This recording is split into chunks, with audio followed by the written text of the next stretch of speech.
A woman who shattered glass ceilings. A case that ended in betrayal. 4 bodies in a beach house. The president's brother-in-law. An Albanian fugitive. And an investigative team that paid the price for seeking the truth. Ecuador, 2021 to 2025. The case that connected power with drug trafficking. The commander who became the godmother. The investigation no one was meant to see. December 18th, 2025. North Quito. Tannya Varela, 59 years old, former Commander General of the National Police, is detained in her apartment by order of the Attorney General's office. Charges against her, leaking restricted information. Along with her, 2 other officers fall, Lieutenant Colonel José Luis Erazo in Manta, and ex-Captain Rodney Rengel at the Mariscal Sucre airport, who had just arrived from Venezuela to spend Christmas with his family. The paradox is brutal. The investigators of the León de Troya case, those who documented a drug trafficking network linked to the Albanian mafia and the president's innermost circle, are now accused of having leaked precisely that information. The men who exposed the network are now branded as traitors.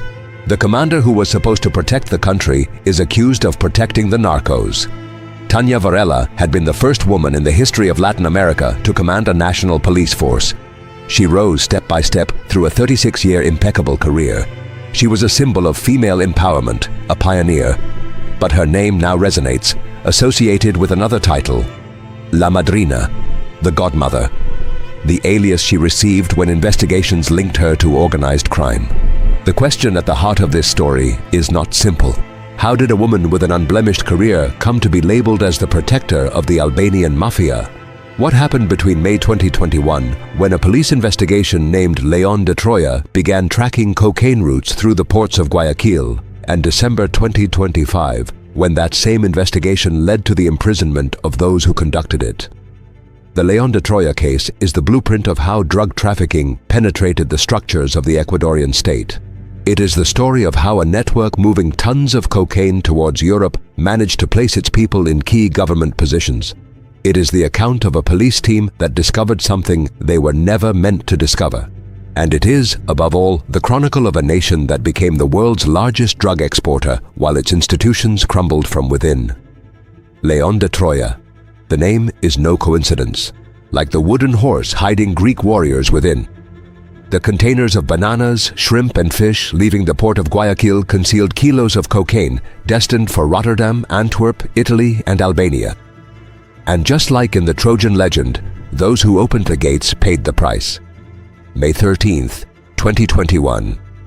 11 days before Guillermo Lasso was to assume the presidency of Ecuador, Lieutenant Rodney Rengel receives an investigation order from the National Police's Anti-Narcotics Unit. Case code, León de Troya. The objective, to track an organization sending drugs abroad from the port of Guayaquil, the world's largest banana exporter. The initial report spans over 35,000 pages. Surveillance logs, audio recordings, photographs, phone intercepts.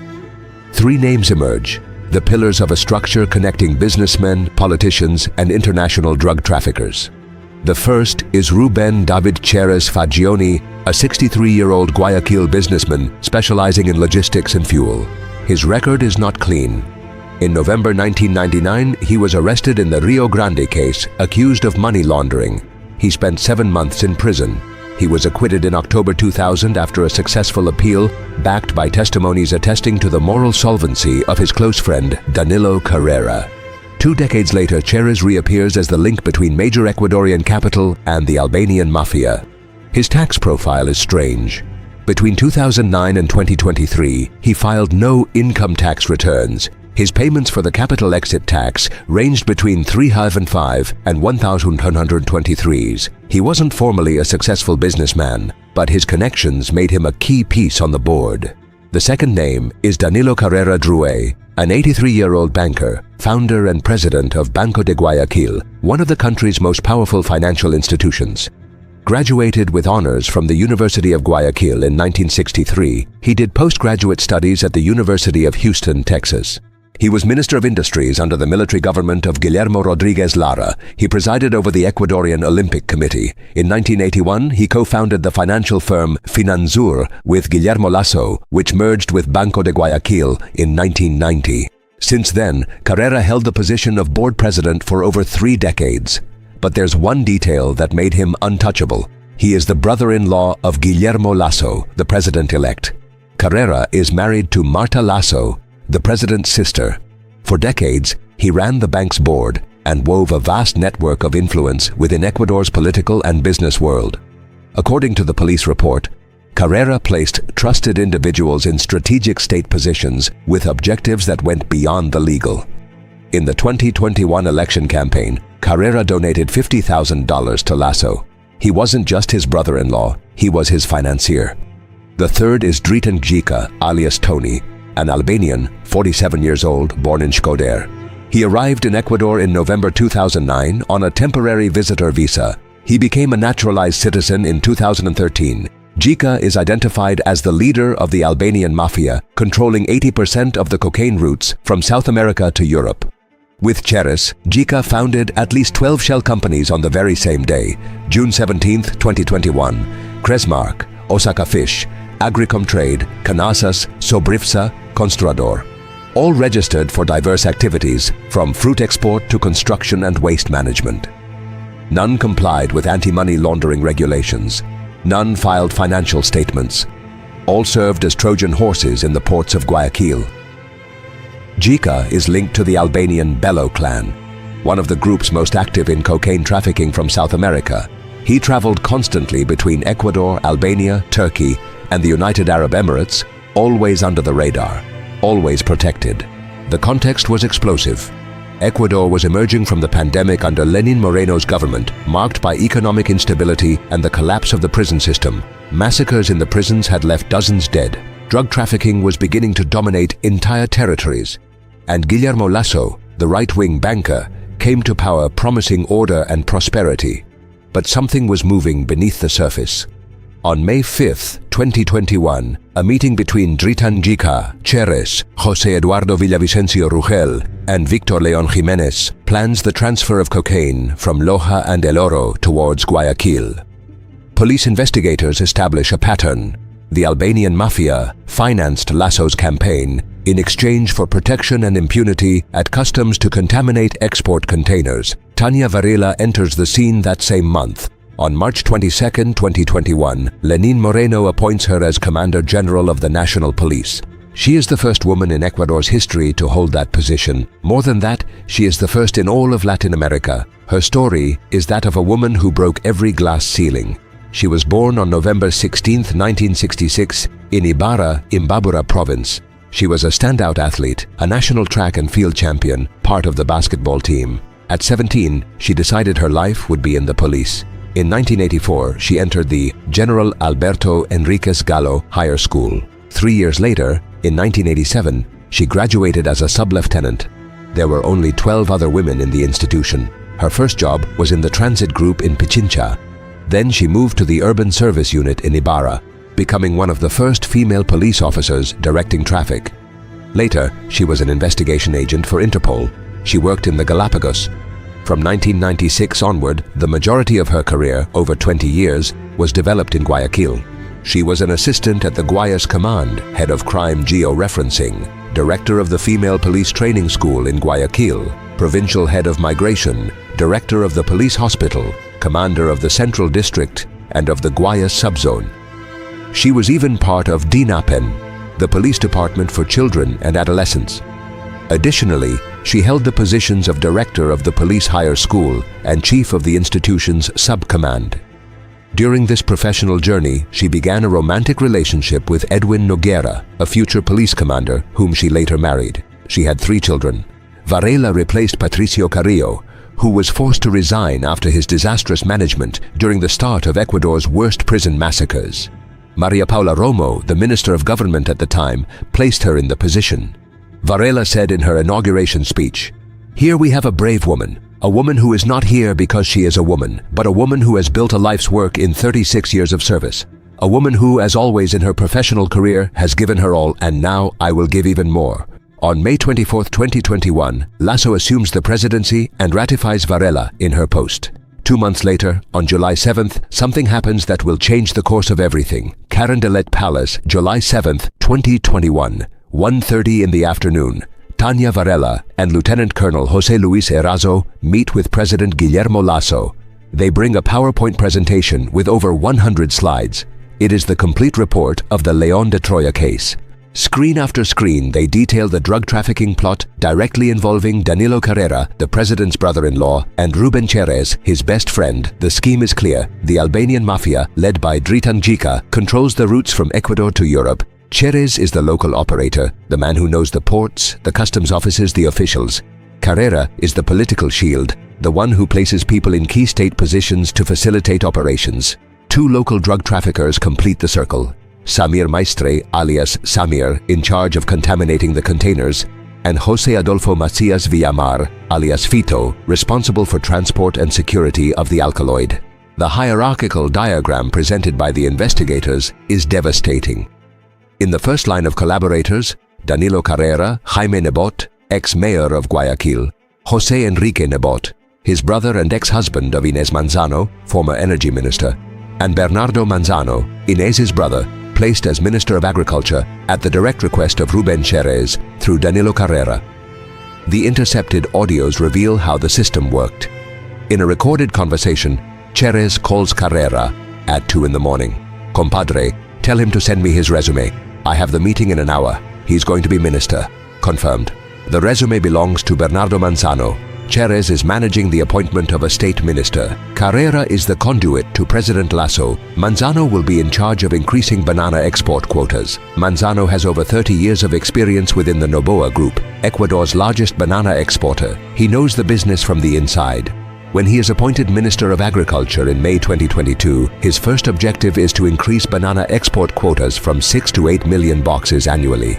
More bananas mean more containers. More containers mean more opportunities to contaminate shipments with cocaine. The correlation is direct. Between 2021 and 2025, cocaine seizures in Europe skyrocket. According to international analysts, 70% of the world's cocaine in 2025 leaves from Ecuador. The country goes from being a fruit exporter to becoming the world's leading exporter of drugs. In December 2025, Ecuador is ranked the 6th most dangerous country in the world.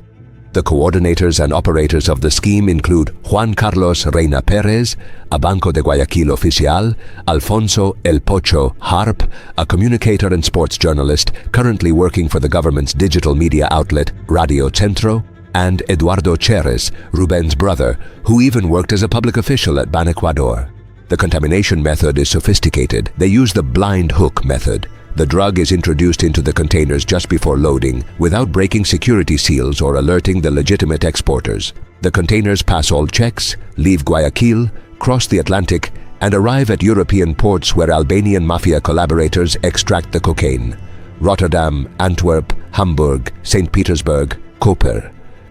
The most important ports in Europe receive contaminated containers from Ecuador.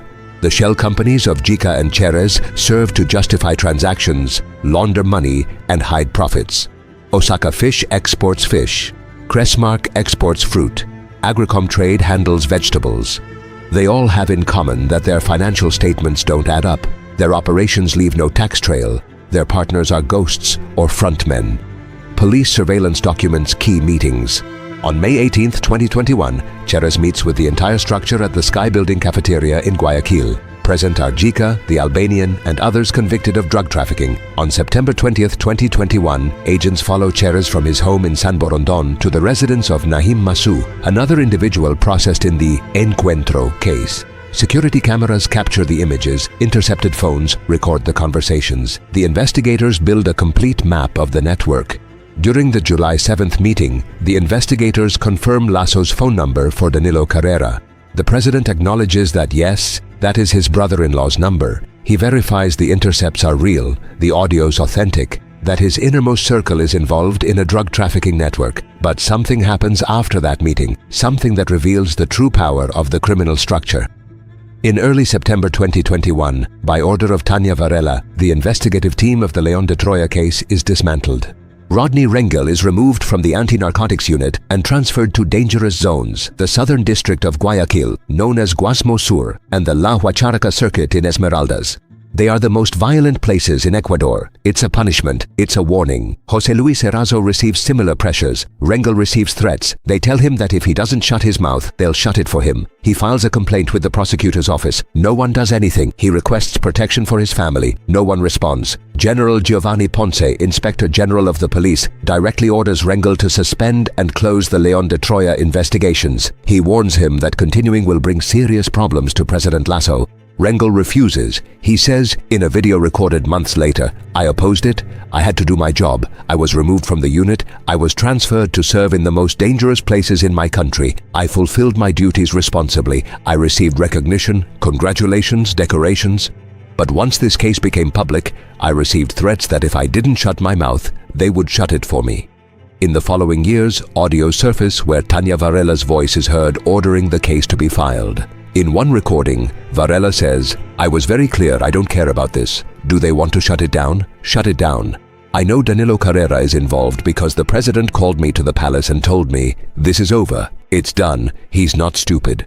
The audio is devastating. It confirms the order to close the case came directly from President Lasso. It confirms Varela obeyed.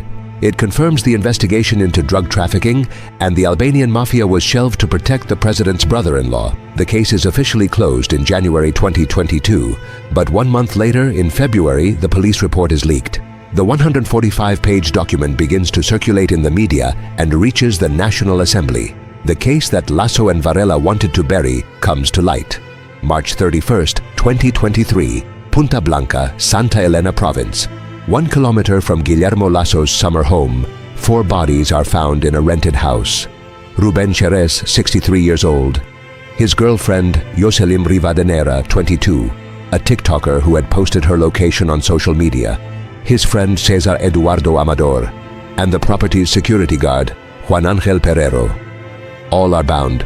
All have gunshot wounds to the head and body. Cherez shows signs of torture. It's an execution. The main witness to the relationship between the Albanian mafia and the power circle of Lasso's government has been eliminated. With him dies key information about how the network operated, who paid whom, what agreements existed, which levels of the state were compromised. 2 months earlier, on February 13, 2023, journalist Anderson Boscan had delivered documentation to a commission of the National Assembly establishing Cherez's ties to the Albanian mafia. The Anti-Corruption Parliamentary Front, led by legislator Fernando Villavicencio and his colleague Ricardo Vanegas, developed an exhaustive report. It clearly established the link between Lasso, Varela, Carrera, Cherez, and Jica. On May 17, 2023, cornered by the investigations and knowing the National Assembly had the votes to impeach him, Guillermo Lasso activates Muerte Cruzada, cross-death, a constitutional mechanism allowing him to dissolve parliament. He ends his government prematurely, avoids political trial, avoids impeachment. 3 months later, on August 9, 2023, Fernando Villavicencio is assassinated. He leaves a political rally at Anderson College in northern Quito. He gets into an unarmored white pickup truck. He receives several gunshot wounds, most to the head. The shock is national.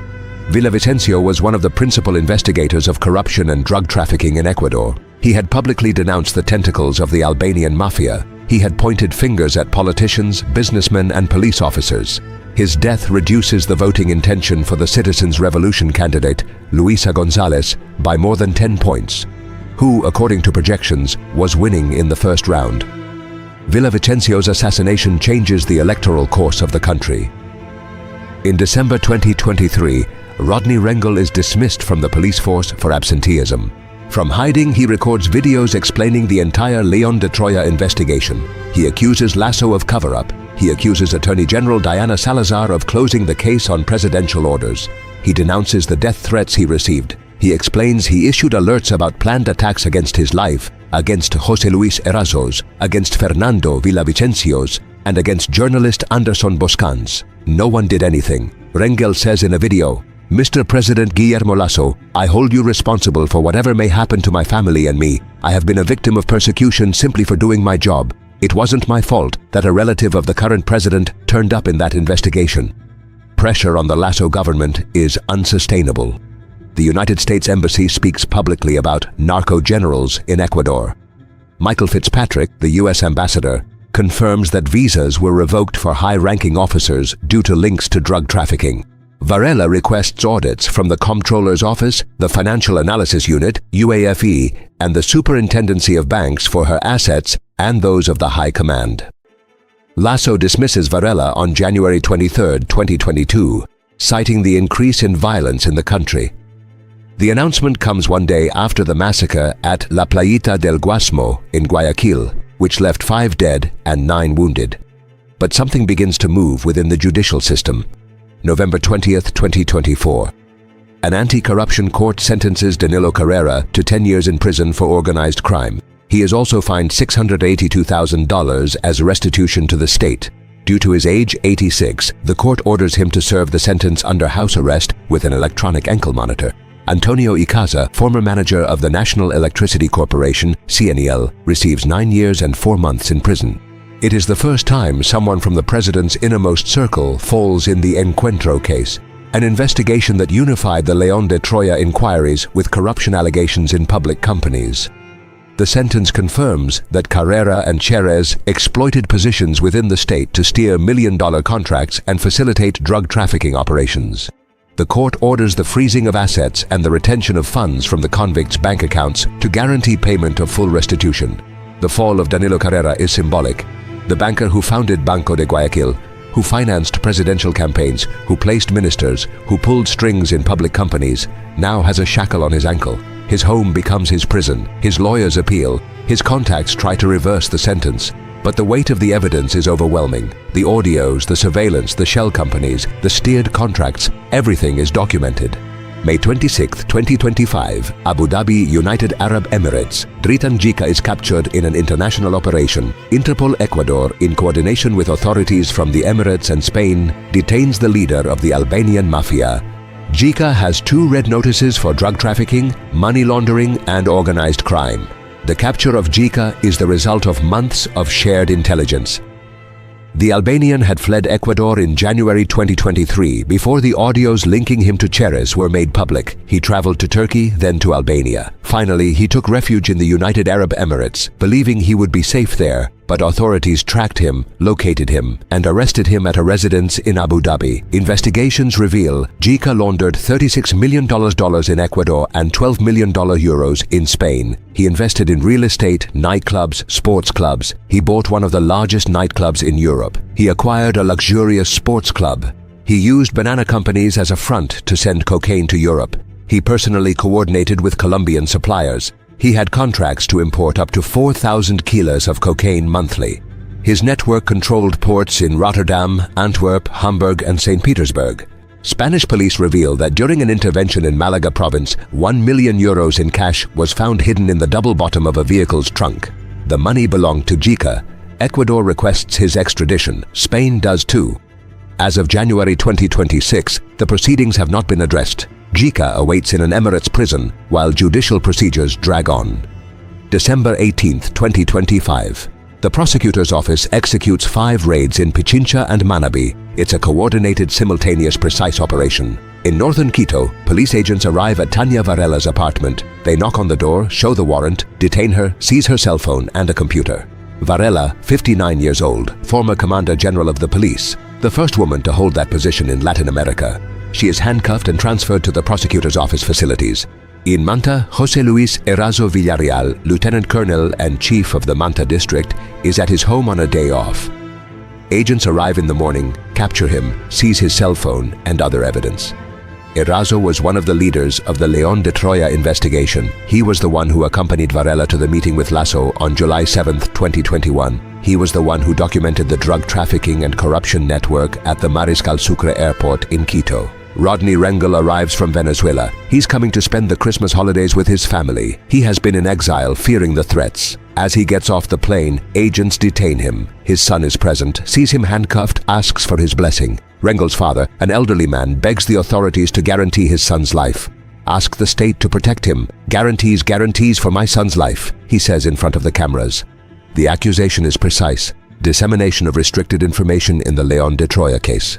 The prosecutor's office maintains that those implicated leaked confidential reports from a 2021 and 2023 drug trafficking investigation, which allegedly hampered inquiries against international criminal structures. According to the investigation, Rodney Rengel allegedly sent the gathered information via a phone application to a contact identified by the alias Friend Brian. On December 19, 2025, the arraignment hearing is held at the Provincial Court of Justice in Pichincha. It's a long hearing, lasting over 6 hours. Prosecutor Mayra Soria presents the case. She explains that the investigation was opened in 2023 due to the leak of a confidential report protected by judicial order from a 2021 investigation into alleged drug trafficking named León de Troya. She explains that this leak allegedly occurred at 2 points, in 2021 and 2023. Soria requests pre-trial detention for the 3 defendants. She argues that Tannya Varela, Rodney Rengel, and José Luis Erazo have financial means, technical knowledge of how the judicial and police systems work, and the capacity to obstruct the investigation. She argues that it is the only precautionary measure that would prevent them from interfering with the investigation, ensure they appear at the criminal proceedings, and, if convicted, serve the sentence imposed. Furthermore, she highlights that the defendants had multiple entries and exits from the country, reinforcing the flight risk. Judge Maria de Los Angeles Montalvo, acting president of the Provincial Court of Justice of Pichincha, deliberates. She listens to the arguments from the prosecution. She listens to the defense attorneys. After nearly an hour of deliberation, she decides not to accept the request for pre-trial detention. The provincial magistrate states that the prosecution has not provided sufficient arguments to order pre-trial detention. Instead, she orders substitute precautionary measures, a ban on leaving the country and periodic appearances before the judicial authority. Varela must appear every Monday at the Guayas prosecutor's office. Rengel and Erazo also have periodic reporting obligations. Judge Montalvo orders the pre-trial investigation phase to last 90 days, concluding on March 19, 2026. The defendants' lawyers celebrate. The prosecutors are dissatisfied. Police authorities watch with bewilderment. Varela goes free, Erazo goes free, Rengel goes free, with restrictions, but free. January 6, 2026, Monday.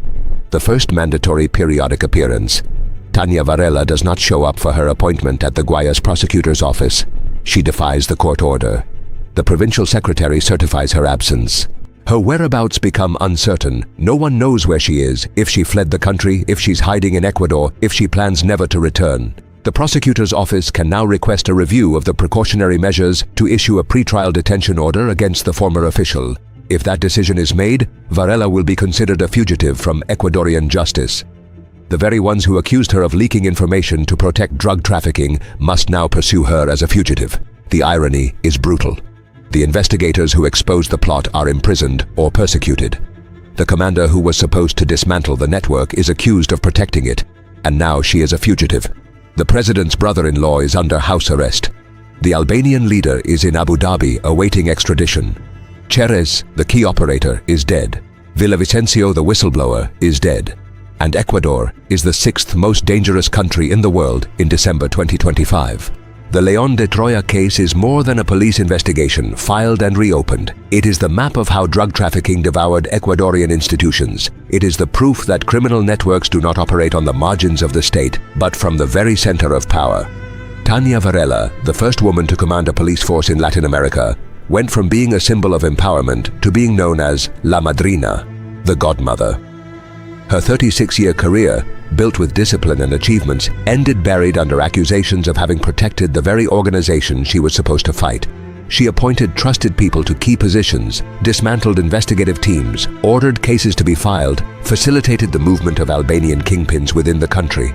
Danilo Carrera, the untouchable banker, the president's brother-in-law, the man with direct influence in Lasso's government. Today, he serves a sentence for organized crime. His name became linked to the Encuentro case, the leaked audios, the shell companies, the steered contracts. At 86 years old, he pays at home with an electronic shackle for what his lawyers still try to undo. Ruben Cherez, the operator, the friend to everyone, the man who pulled strings in public companies and private ports, was tortured and executed along with 3 others in a house 1 kilometer from the president's residence. His death sealed testimonies, closed lines of investigation, and left dozens of accomplices still operating in Ecuador in impunity. Tannya, the Albanian who controlled 80% of the cocaine routes from Ecuador to Europe, awaits extradition in Abu Dhabi. He laundered millions, created companies, corrupted ports, wove alliances with politicians and businessmen, and when the network began to crumble, he fled. But not far enough. Rodney Rengel and José Luis Erazo, the investigators who documented everything, are now prosecuted for exposing what they discovered. The system punishes them not for lying, but for telling the truth, not for hiding information, but for revealing it. The charge against them is dissemination of restricted information, but that restricted information was evidence of drug trafficking, corruption, and links between organized crime and political power. Fernando Villavicencio, the journalist and legislator who took the case to the National Assembly, who publicly denounced the Albanian mafia, who named names and structures, was assassinated in August 2023 in the middle of an electoral campaign. His death not only silenced an inconvenient voice, but changed the political course of the country. Ecuador, in December 2025, is the world's leading exporter of cocaine. From its ports leaves 70% of the drugs reaching Europe and the United States. It is the 6th most dangerous country in the world. Prison massacres are routine. Assassinations of public officials, journalists, and candidates are part of the landscape. Organized crime controls entire territories. The León de Troya case revealed something many suspected but few could prove: that the Albanian mafia financed Guillermo Lasso's campaign in exchange for protection and impunity, that people close to the president facilitated drug trafficking operations, that the national police, under Tannya Varela's command, filed investigations, dismantled teams, and persecuted those who refused to obey. The question that hangs in the air is not whether there was corruption, but how much more remains to be discovered. How many more are involved? How many more investigations were filed? How many more officials received orders to be silent? How many ports, customs offices, ministries, and police departments continue to operate under the control of criminal networks? Tannya Varela, a fugitive since January 2026, represents the moral collapse of an institution. A woman who reached the pinnacle of power, not to serve her country, but to serve those who destroy it. A woman whose legacy will not be that of the first female Commander General, but that of the one who opened the doors to drug trafficking. The León de Troya case did not end with the arrests of December 2025. It did not end with the conviction of Danilo Carrera. It did not end with the capture of Tannya. Because the León de Troya case is not just a police investigation, it is the reflection of a country where power and drug trafficking are no longer distinguishable. From that point forward, the distinction between state security and criminal enterprise became permanently blurred. The institutions designed to protect citizens now served the interests of those who trafficked in destruction. And the story of León de Troya became the story of modern Ecuador itself. The year 2022 marked a turning point, not just for the investigation, but for the entire country. While the official case file gathered dust in archived storage, the men who built it scattered like refugees from a war zone. Rodney Rengel, the lieutenant who had followed the evidence wherever it led, found himself assigned to the most dangerous beat in the nation, Guasmo Sur, a district of Guayaquil where police vehicles traveled in convoys and officers never removed their body armor, where the sound of gunfire was background noise and the bodies on the streets were just statistics. He performed his duties without complaint, received commendations, medals, formal recognition for bravery under fire. But the threats followed him. Anonymous phone calls at odd hours, strangers watching his house, messages delivered through intermediaries: drop the case, forget what you know, or your family will pay the price. He filed reports with Internal Affairs. He requested protection. He documented every threat, every name, every detail, and no one responded, because the system that should have protected him was the same system he had exposed. José Luis Erazo Fared no better, the lieutenant colonel who had stood beside Varela in the presidential palace, who had watched Lasso's face as the PowerPoint slides revealed his brother-in-law's involvement, found himself marginalized, isolated, transferred from post to post with no explanation and no justification. His career, built over decades of service, evaporated overnight. The message was clear: this is what happens to those who know too much. And Fernando Villavicencio, the journalist turned legislator, continued his investigations despite warnings that would have silenced lesser men. He stood on the floor of the National Assembly and named names. He presented documents, audios, photographs, He connected the dots between the Albanian mafia, the presidential palace, and the police command. He knew the risks, he accepted them, because someone had to speak. The assassination came on a Wednesday afternoon in August 2023. Villavicencio had just finished a campaign event at a school in northern Quito. He walked toward his vehicle, surrounded by supporters, protected by nothing more than the hope that democracy still meant something. The gunmen approached on motorcycles. 13 shots, 3 hit his head. He died before the ambulance arrived. The nation convulsed. Protests erupted in every major city. The president declared a state of emergency. But the killing was precise in its effects. The investigation into the Albanian mafia lost its most visible champion. The witnesses who had come forward to speak with Villavicencio scattered, fearing they would be next. The documents he had gathered disappeared from his office, seized by unknown persons hours after his death. The political calculus shifted immediately. Luisa Gonzalez, the Citizens' Revolution candidate, had been leading in every poll. Projections showed her winning outright in the first round. But after Villavicencio's murder, the undecided voters broke hard for Daniel Noboa, the young businessman whose campaign promised order and strength. The election went to a runoff. Noboa won, and the investigation into who killed Fernando Villavicencio proceeded at a pace that suggested no one truly wanted answers. By early 2024, the surviving investigators from the Leon de Troya team had gone underground. Rengel recorded videos from undisclosed locations, uploading them to social media platforms, pleading with anyone who would listen to understand what had happened. He named names, he played audios, he detailed the chain of command that led from the port of Guayaquil to the presidential palace. He accused the Attorney General Diana Salazar of deliberate inaction. He accused President Lasso of direct involvement in the cover-up, and he begged for asylum, for protection, for someone in the international community to recognize what was happening in Ecuador. No one came. The United States, Ecuador's most powerful ally, maintained strategic silence. The embassy issued carefully worded statements about the importance of the rule of law. Ambassador Fitzpatrick confirmed that visas had been revoked for certain high-ranking officers linked to drug trafficking, but provided no names, no details, no follow-up. The message was unmistakable. The relationship with Ecuador was too important to jeopardize over a few narco generals. Business as usual continued. The cocaine kept flowing, the money kept moving, the bodies kept falling. In September 2024, a journalist from a small digital outlet in Guayaquil published a photograph that circulated briefly on social media before being removed by platform moderators. The image showed Tannya Varela at a private event in San Borondon, an exclusive gated community outside Guayaquil. She was smiling, dressed elegantly, surrounded by men whose faces were obscured. The caption suggested she remained active, remained connected, remained protected. The photograph disappeared within hours. The journalist who published it received death threats and fled to Peru within the week. The pattern was consistent. Anyone who approached the truth was pushed back. Anyone who spoke was silenced. Anyone who persisted was eliminated. The network that Cherez and Jica had built, that Carrera had protected, that Varela had enabled, remained operational despite the public exposure. New names replaced old ones. New front companies opened where old ones closed.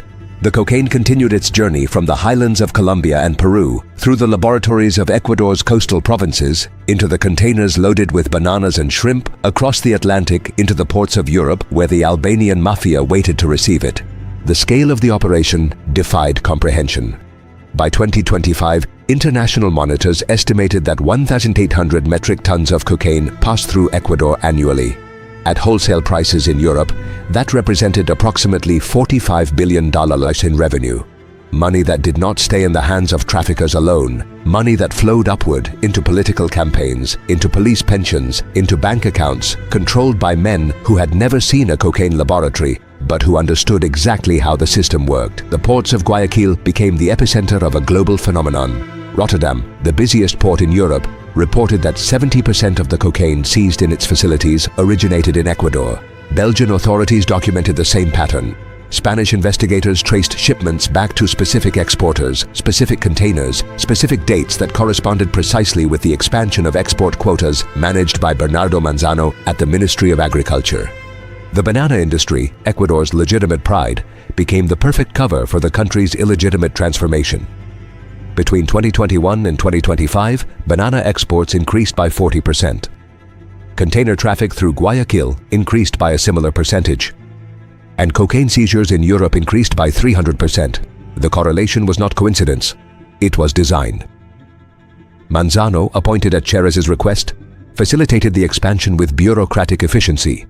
The quota increases he authorized meant more containers, more shipments, more opportunities. His background in the Noboa Group gave him intimate knowledge of the industry's vulnerabilities. He knew which exporters used which terminals.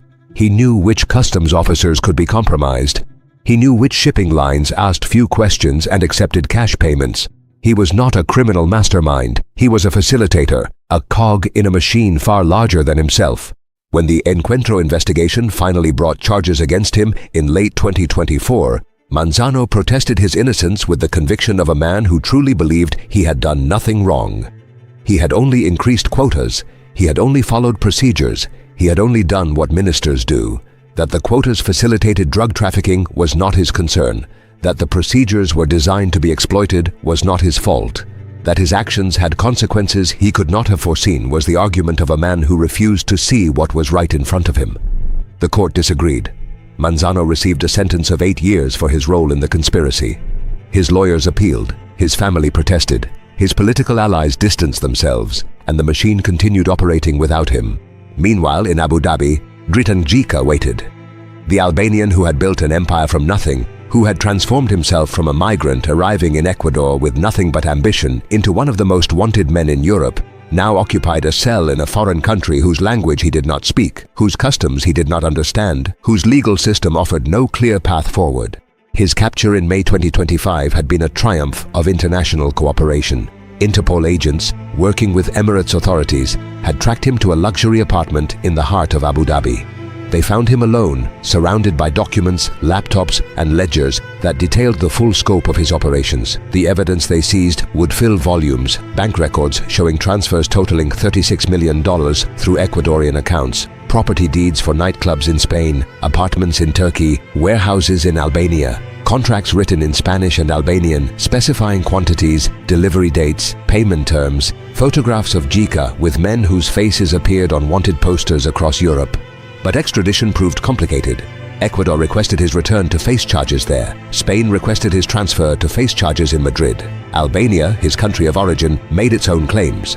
Each nation's legal system moved at its own pace. Each required documentation, certification, translation. Each demanded assurances about treatment, detention conditions, trial procedures. Gjika's lawyers exploited every delay, every technicality, every jurisdictional conflict. And so he waited, month after month, while the clock ticked and the memories of witnesses faded and the possibility of justice receded into the distance. The irony was not lost on those who followed the case. Gjika, who had operated with impunity for years, who had corrupted officials across 2 continents, who had built his fortune on the destruction of countless lives, now sat in a comfortable detention facility in one of the world's richest countries, receiving 3 meals a day, medical care, legal representation, while the investigators who had exposed him lived in fear for their lives, unable to return to their homes, unable to see their families, unable to do anything but wait and hope that someday, somewhere, someone would hold the powerful accountable. December 18, 2025, changed everything and nothing. The raids that morning were conducted with the precision of a military operation. Teams moved simultaneously on 5 locations across 2 provinces. In Quito, agents surrounded Tannya Varela's apartment building before dawn, waited for her to emerge, and took her into custody without incident.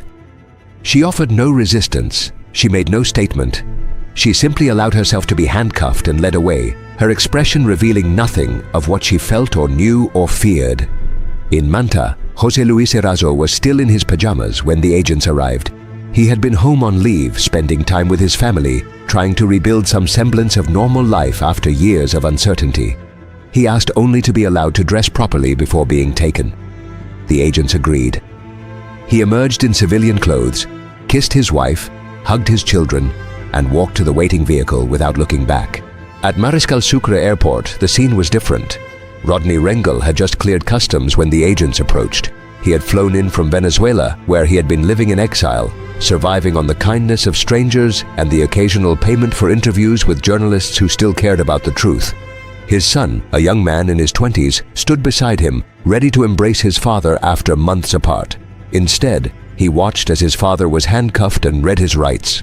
The elder Rengel, Rodney's father, had come to the airport to meet them. An elderly man with white hair and tired eyes. He had spent years watching his son's life unravel, watching the threats multiply, watching the system fail to protect the very people who had tried to protect it. When he saw his son in handcuffs, he collapsed against a pillar, then gathered himself and approached the cameras that had materialized from nowhere. "Garantías," he said, his voice breaking. "Garantías sobre la vida de mi hijo." Guarantees for my son's life. The words echoed across social media, across news broadcasts, across a nation that had grown numb to pleas for justice. Guarantees. As if such things still existed in Ecuador. The charges, when they were announced, stunned even seasoned observers. Not corruption, not conspiracy, not obstruction of justice, but dissemination of restricted information. The men who had exposed the network were being prosecuted for exposure. The investigators who had documented the crimes were being treated as criminals. The victims of persecution were now defendants in the very system that had failed to protect them. The legal theory was convoluted but convenient. By leaking the investigative files to the media and to the National Assembly, the prosecution argued, Rengel, Erazo and Varela had compromised ongoing investigations, alerted suspects, and undermined the ability of law enforcement to pursue the criminal network. Never mind that the network had already been alerted by the closure of the case. Never mind that the suspects had already fled. Never mind that the only reason the public knew anything at all was because the official channels had been sealed shut. The law was the law, and the law in this interpretation protected secrecy more than it protected truth. The hearing on December 19th lasted more than 6 hours. Prosecutor Mayra Soria presented her case with the confidence of someone who believed she had the evidence to secure convictions. She detailed the leaks, the dates, the recipients. She played recordings in which Rengel could be heard discussing the case with journalists. She presented phone records showing contacts between Erazo and legislative investigators. She argued that these actions constituted a clear violation of Article 178 of the Ecuadorian Penal Code, which prohibits the revelation of confidential information obtained by reason of office. The defense attorneys responded with fury. They pointed out that the information in question had already been presented to the president himself, that it had been officially filed with the National Assembly, that it had been discussed in open session by legislators who enjoyed parliamentary immunity. They argued that their clients were being prosecuted not for breaking the law, but for exposing those who had. They demanded dismissal. They demanded accountability. They demanded that the court recognize the absurdity of punishing whistleblowers while the criminals they exposed remained free. Judge Maria de los Angeles Montalvo listened to both sides with the impassive expression of a woman who understood the weight of her decision. She knew that whatever she ruled would be controversial. She knew that powerful interests were watching. She knew that her career, her safety, perhaps her life depended on choosing correctly, and when she finally spoke, her words landed like stones in still water. The prosecution, she said, had not provided sufficient justification for pre-trial detention. The defendants were not flight risks. They had cooperated with authorities. They had no prior criminal records. They had families, homes, ties to the community. Pre-trial detention would be disproportionate. Instead, she ordered substitute measures: prohibition on leaving the country, periodic appearances before the court, surrender of passports. The courtroom erupted. Defense attorneys embraced their clients. Prosecutors sat in stunned silence. Journalists scrambled to file their reports. And outside in the corridors of the courthouse, police officers who had spent years pursuing these very defendants watched with expressions that mixed confusion with resentment. The system, it seemed, had blinked. For 3 weeks the defendants complied with the court's orders. Varela appeared every Monday at the Guayas prosecutor's office, signing forms and submitting to photographs, Erazo reported in Manta. Rengel, living temporarily with family in Quito, presented himself at the designated office without fail. They gave interviews. They maintained their innocence. They expressed hope that the investigation would ultimately clear their names. And then, on January 6, 2026, Tannya Varela did not appear. The clerk at the Guayas office waited the required 30 minutes before marking her absent. He called her phone. No answer. He called her lawyer. No explanation. He notified his supervisor, who notified the court, who notified the prosecution. By mid-afternoon, the news had spread. The former Commander General, the first woman to lead a national police force in Latin America, was a fugitive. The reactions were as divided as the country itself. Some expressed shock that a woman with so much to lose would risk everything by fleeing. Others noted that she had everything to lose precisely because she knew what would happen if she stayed. Supporters claimed she had gone into hiding to protect herself from assassination. Detractors insisted her flight proved her guilt. The truth, as always, lay somewhere in the murky space between, accessible only to those who understood the full scope of what she knew and what that knowledge might cost her. Where could she go? Ecuador had extradition treaties with most of its neighbors. The United States maintained active interest in high-profile fugitives. Europe was too far, too monitored, too risky. Perhaps she had crossed into Colombia, where the border remained porous and documentation could be purchased. Perhaps she had reached Venezuela, where the government might offer refuge to someone who could provide intelligence on Ecuadorian security forces. Perhaps she had never left at all, simply disappearing into the vast network of safe houses that criminal organizations maintained throughout the country. Her children issued a statement through their lawyer, pleading for privacy and expressing hope that their mother would soon be found safe. Her ex-husband, Edwin Noguera, who had also served as a police commander, declined to comment. Her colleagues from her decades of service maintained a collective silence that spoke louder than any words. The prosecution moved quickly. Within 48 hours, Judge Montalvo issued a warrant for Varela's arrest. Her assets were frozen, her passport was cancelled, Interpol was notified. But the weeks passed with no sightings, no leads, no evidence that she had ever existed at all. Tannya Varela, the woman who had broken glass ceilings, who had risen through 36 years of service, who had stood in the presidential palace and presented evidence against the president's brother-in-law, had vanished into the same shadows that sheltered the criminal she was accused of protecting. And still the questions multiplied. Who had warned her that arrest was imminent? Who had provided the resources for her escape? Who was protecting her now? The answers, if they existed, remained locked in the minds of people who understood that speaking meant dying.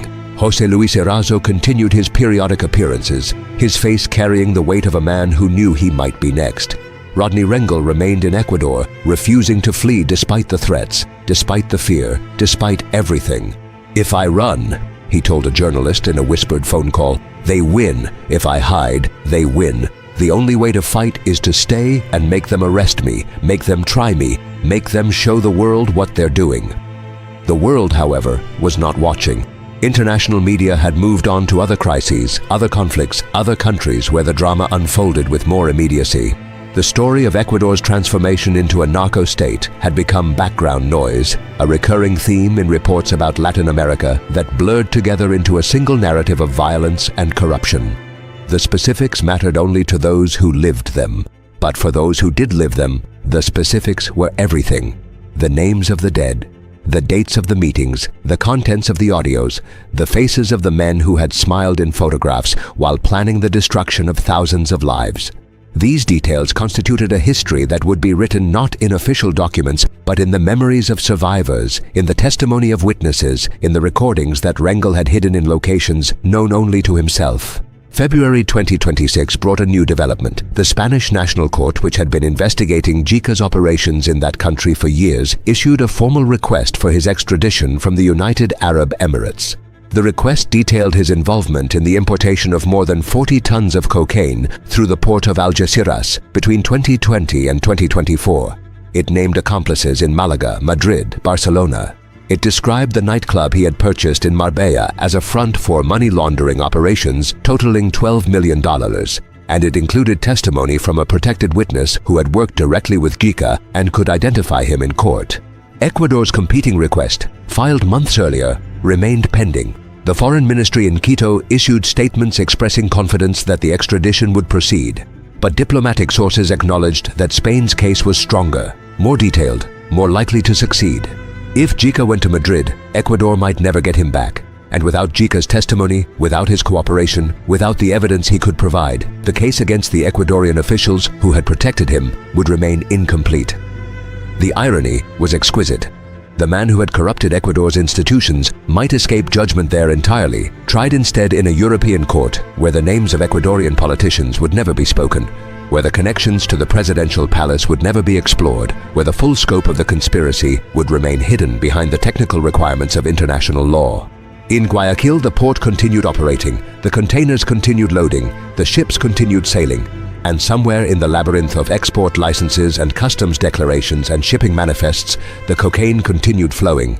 The network that Cheres had built, that Carrera had protected, that Varela had enabled, that Gica had financed, had become self-sustaining. It no longer needed its architects. It had become an organism with its own momentum, its own logic, its own imperatives. The new players were younger, more ruthless, less connected to the political establishment.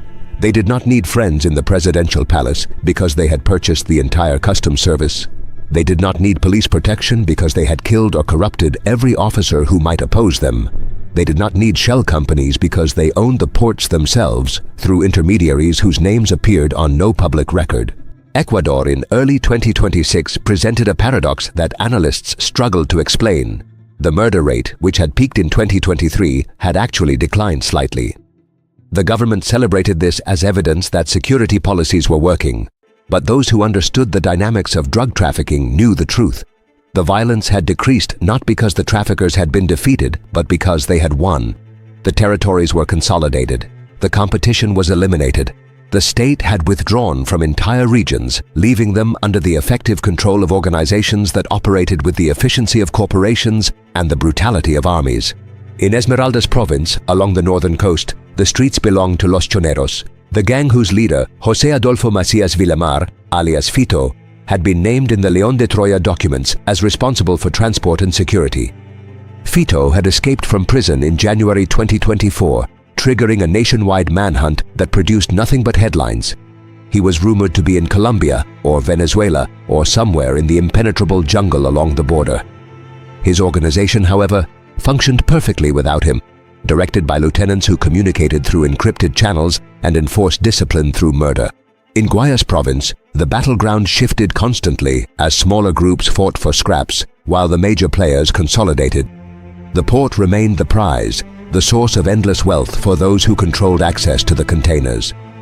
The competition was not for territory but for logistics, for relationships with shipping agents, for knowledge of which customs officers could be bought and at what price. And in Quito, the political class continued its endless dance of accusation and denial, investigation and cover-up, reform and regression. President Noboa, elected on a wave of anger after Villavicencio's assassination, had promised a clean house, to root out corruption, to restore the rule of law. But his administration had made little progress.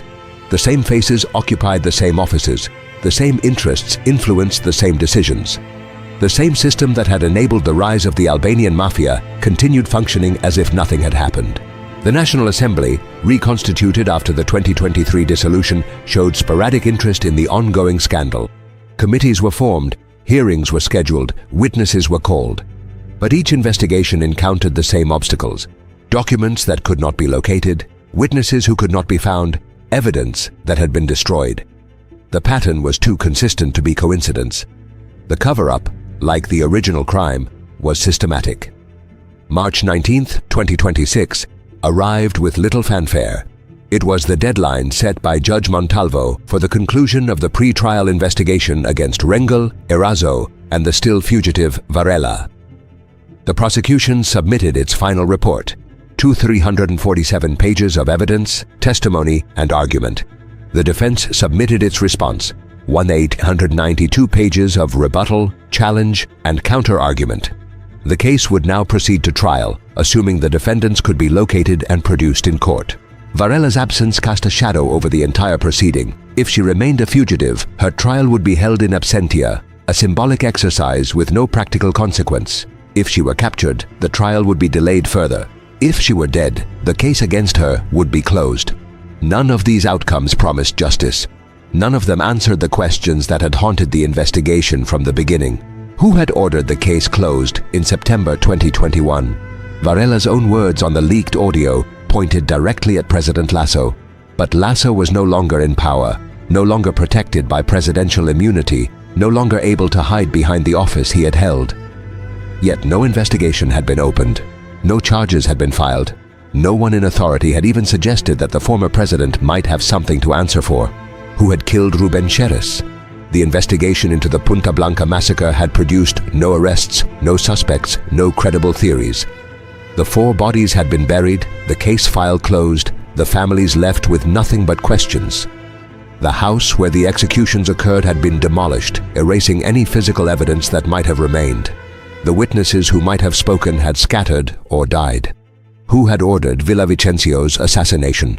The gunmen had been captured, tried, convicted, but the men who hired them, who paid them, who directed them, remained unknown. The intellectual authors of the crime, as they were called in legal jargon, had vanished into the same shadows that sheltered everyone else connected to the case. They would never be found because no one was looking. And where was Tannya Varela? The question became a kind of national obsession, the subject of speculation in every media outlet, every social platform, every casual conversation. Sightings were reported from Colombia, Peru, Venezuela, even Europe. Each proved false. Each generated a brief flurry of excitement before fading into the background noise of a country that had learned to live with uncertainty. The search for answers continued, but the questions multiplied faster than anyone could address them. Each revelation exposed new layers of complexity, new connections, new reasons to despair of ever reaching the truth. The León de Troya case had become a labyrinth with no exit, a maze of mirrors where every reflection showed something different and nothing was as it seemed. In Brussels, European Union officials began taking notice. The sheer volume of cocaine flowing from Ecuador into European ports had reached levels that could no longer be ignored. In 2025 alone, customs authorities across the EU had seized more than 300 metric tons of cocaine originating in Ecuador. The actual quantity that got through, everyone acknowledged, was many times that amount. The European Monitoring Center for Drugs and Drug Addiction issued a report in February 2026 that contained a single stark conclusion. Ecuador had become the primary gateway for cocaine entering Europe, surpassing Colombia and Peru combined. The report attracted attention at the highest levels. In March, a delegation from the European Parliament traveled to Quito for meetings with Ecuadorian officials. They came with questions about port security, about customs procedures, about cooperation with European law enforcement. They left with polite assurances and empty promises. Behind closed doors, they were told what everyone in Ecuador already knew. The ports were compromised, the customs service was corrupt, and no amount of international pressure would change that as long as the people running them remained in place. The delegation's final report, delivered in April, was diplomatic in tone but devastating in content. It noted systemic failures in Ecuador's ability to control its own borders. It expressed concern about the level of corruption within law enforcement agencies. It recommended enhanced cooperation, while acknowledging that cooperation required partners who could be trusted. The report disappeared into the vast bureaucracy of the EU, filed alongside similar documents from similar missions to similar countries where the rule of law had become a memory. Meanwhile, in the United States, the Biden administration faced its own dilemmas. Ecuador had been an ally, a partner in regional stability, a source of bananas and shrimp and flowers. The relationship mattered, but the evidence of high-level corruption had become impossible to ignore. The State Department quietly updated its human rights report to include detailed descriptions of the León de Troya case, the Encuentro investigation, and the ongoing persecution of the whistleblowers who had exposed it. The update attracted little attention in the American media, but circulated widely among diplomatic and intelligence communities. In April 2026, a senior DEA official testified before a closed session of the House Foreign Affairs Committee. His testimony, portions of which were later leaked to an investigative journalist, painted a grim picture. "We have lost visibility into what's happening in Ecuador," he said. "Our sources have been compromised. Our counterparts cannot be trusted. The institutions we relied on for decades have been hollowed out from within. We are essentially flying blind."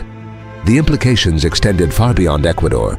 The cocaine entering Europe through Rotterdam and Antwerp and Hamburg originated in Colombia and Peru, passed through Ecuadorian laboratories, and shipped from Ecuadorian ports. Disrupting the flow required cooperation at every stage. Without reliable partners in Ecuador, the entire supply chain remained intact. And as long as it remained intact, the profits accumulated, the violence spread, and the corruption deepened. In Guayaquil, the families of the victims continued their separate struggles. Jocelyn Rivadeneira's mother, a woman in her 50s who had lost her only daughter in the Punta Blanca massacre, appeared regularly outside the courts, holding photographs, demanding justice. She had become a familiar figure, ignored by officials, pitied by passers-by, sustained only by the conviction that someone must remember. Her daughter had been 22 years old. She had posted her location on social media. She had trusted the wrong man, and she had died with bullets in her head, bound hand and foot, in a house 1 kilometer from the president's vacation home. Cesar Eduardo Amador's widow had remarried and moved to another city, trying to rebuild a life that had been shattered. She no longer spoke to journalists. She no longer attended court hearings. She had accepted, with the resignation of someone who had seen too much, that justice would never come. Her children, now teenagers, had stopped asking questions about their father. They had learned that questions led to pain, and silence offered the only protection available. Juan Angel Pereiro's family, the security guard who had been at the wrong place at the wrong time, had received nothing from the state, nothing from the property owners, nothing from anyone. He had been an employee, a man doing his job, killed because he happened to be present when the executioners arrived. His widow worked 2 jobs to support their 3 children. She did not attend protests. She did not give interviews. She did not have time for anything except survival. And Ruben Cherez's family, the wealthy Cherez clan with their connections and their resources, had retreated into silence. They hired lawyers, filed motions, issued statements through representatives, but they did not speak publicly about what had happened. They did not demand answers. They did not pressure authorities to investigate. Perhaps they knew too much. Perhaps they feared too much. Perhaps they understood better than anyone that the men who had killed Ruben were not criminals in the usual sense, but agents of a power that could not be named. The investigation into the Punta Blanca killings had been reopened in late 2025, following public pressure generated by the León de Troya revelations. A new prosecutor had been appointed, new forensic teams had been dispatched, new witnesses had been interviewed, but the results remained the same: nothing. The house had been demolished, the bodies had been cremated, the trail had gone cold, and the men who had pulled the triggers, if they still lived under protection that no prosecutor could penetrate. In May 2026, a former police intelligence officer came forward with information that had haunted him for years. He had been part of the team that investigated Cherez's activities before the massacre. He had documented meetings, phone calls, financial transactions. He had built a case that pointed directly at the Albanian network and its Ecuadorian protectors. And he had been ordered to destroy it all, to erase every file, to forget everything he knew. He had complied. He had burned the documents, wiped the hard drives, deleted the recordings. He had done what he was told because he had a family, a mortgage, a future to protect. But the memories remained, the names remained, the faces remained. And when he saw Tannya Varela's photograph on the news, when he heard the charges against her, when he realized that the system was now prosecuting the very people who had tried to expose the truth, he decided to speak. His testimony, delivered under oath before a congressional committee, lasted 4 hours. He named names, he provided dates, he described meetings he had attended, orders he had received, threats he had endured. He explained how the investigation into Cherez had been terminated in September 2021, the same month Varela had dismantled the León de Troya team. He explained how the evidence had been destroyed, the witnesses intimidated, the case files sealed. He explained that the men who had ordered the cover-up were still in power, still protected, still untouchable. The committee listened in silence. The journalists present transcribed every word. The cameras recorded every expression. And when the witness finished, when he stepped down from the stand and walked past the rows of legislators and lawyers and spectators, no one applauded. No one thanked him. No one offered reassurance. They simply watched him go, a man who had just signed his own death warrant, walking out into a world where such testimony had a predictable price. He was found dead 3 weeks later. The official report listed cause of death as suicide by hanging. His family insisted he had no history of depression, no reason to take his own life, no note explaining his actions. The investigation into his death lasted 2 days before being closed. The case file, like so many others, disappeared into the archives where uncomfortable truths went to die. June 2026 brought news from Abu Dhabi that shifted the landscape once more. Dritan Jika, after months of legal maneuvering, had been granted a hearing to contest his extradition.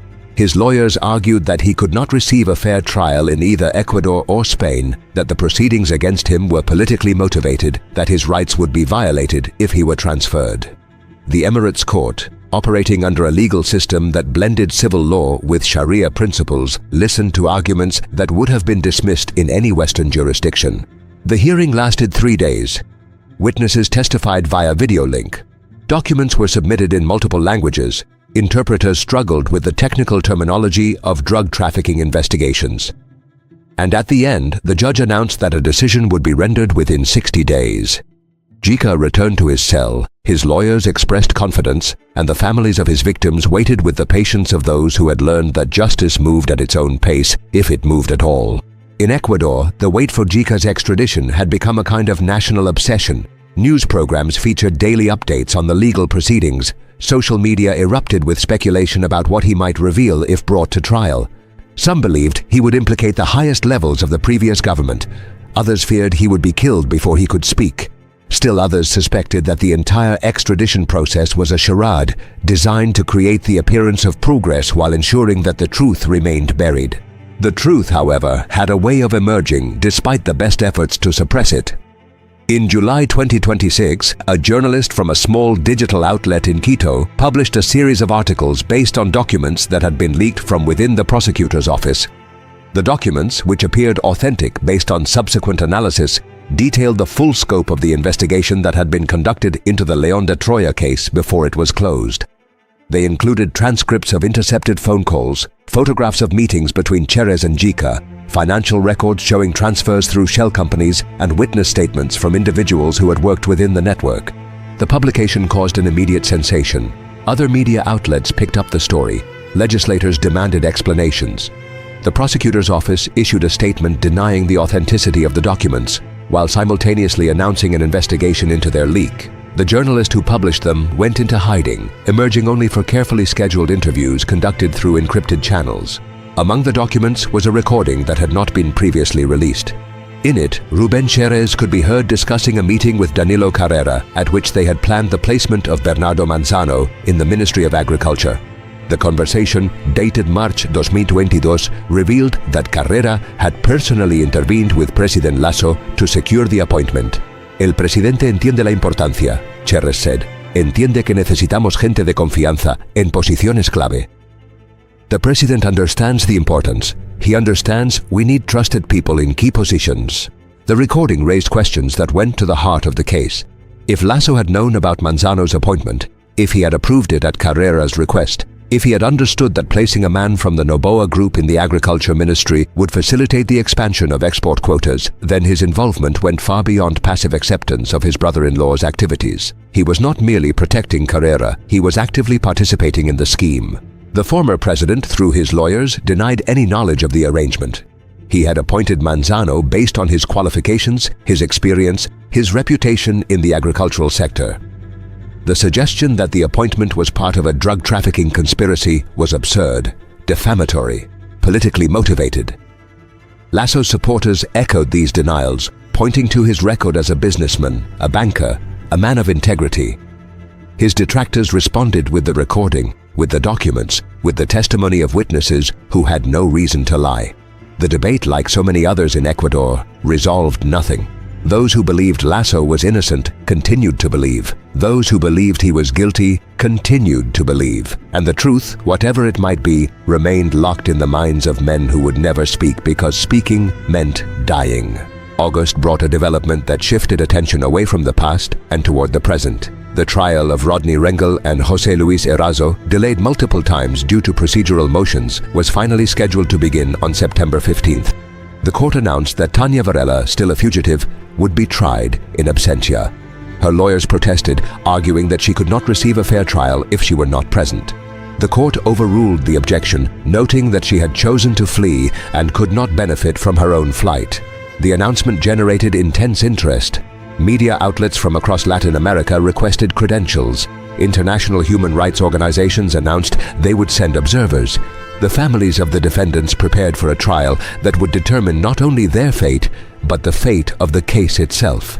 Rengel, who had spent the month since his arrest in a form of legal limbo, gave an interview to a Spanish newspaper in which he expressed both defiance and despair. "They want to punish us for doing our jobs," he said. "They want to make an example of us so that no one else dares to investigate the powerful.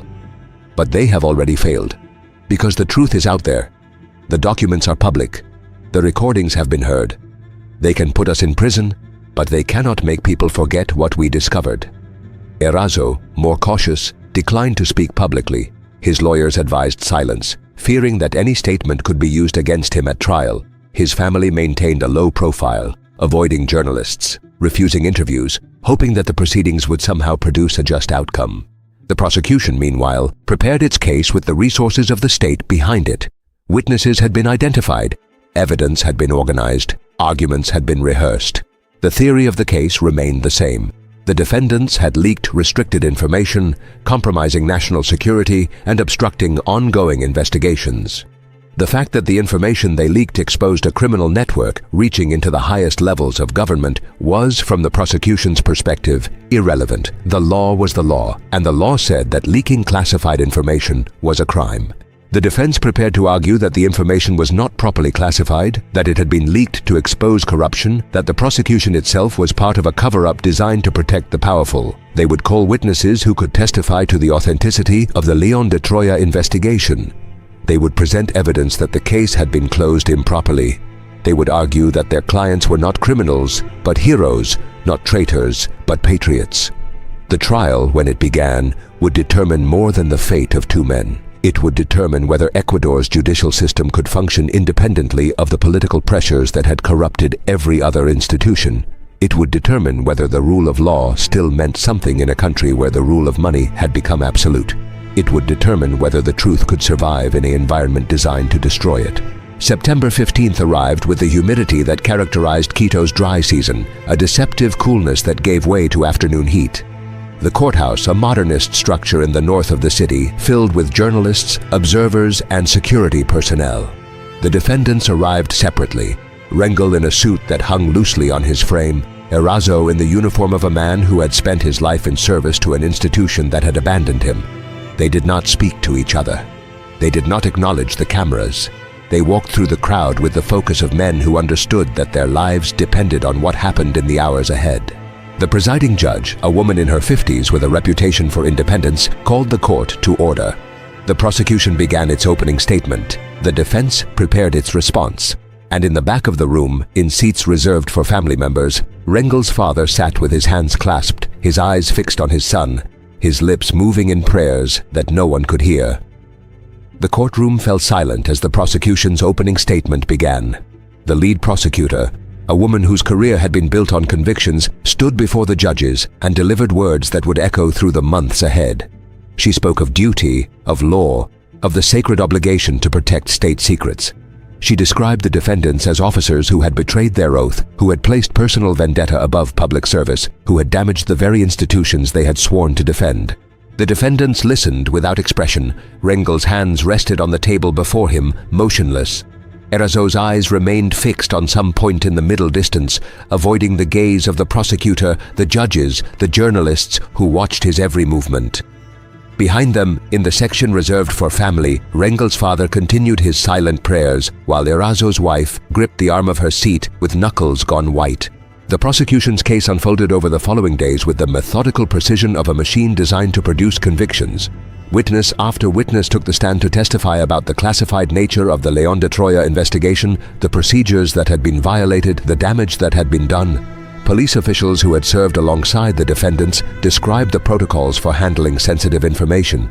Bureaucrats from the Attorney General's office explained the legal framework governing restricted documents. Experts testified about the consequences of leaks, the compromise of ongoing operations, the endangerment of sources and methods. Each witness spoke with the confidence of those who believed they were on the right side of history. None acknowledged the central irony of the proceedings, that the information the defendants had leaked exposed crimes far greater than the leak itself, that the investigation they had compromised had already been compromised by those who ordered it closed, that the sources and methods they had endangered were already known to the criminals they had identified, who had been warned by the very officials now testifying against the whistleblowers. The defense waited. Their strategy, developed over months of preparation, relied on a single devastating maneuver. When the time came, they would call witnesses who could testify not to the fact of the leak, but to the reason for it. They would present evidence not of procedure, but of corruption. They would force the court to confront the uncomfortable truth that the defendants were being prosecuted not for breaking the law, but for exposing those who had. The moment arrived on the fourth day of testimony.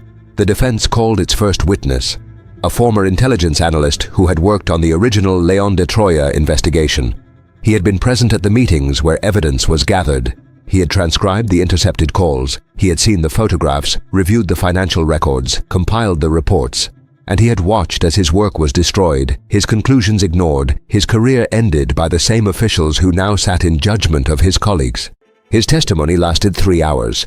He described the investigation in detail, the initial leads, the surveillance operations, the breakthrough that connected Cherez to Jica, the documentation that linked Carrera to both.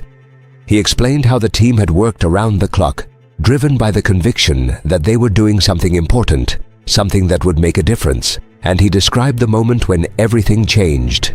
The phone call from Varela's office, the order to halt all operations, the transfer of personnel, the destruction of files.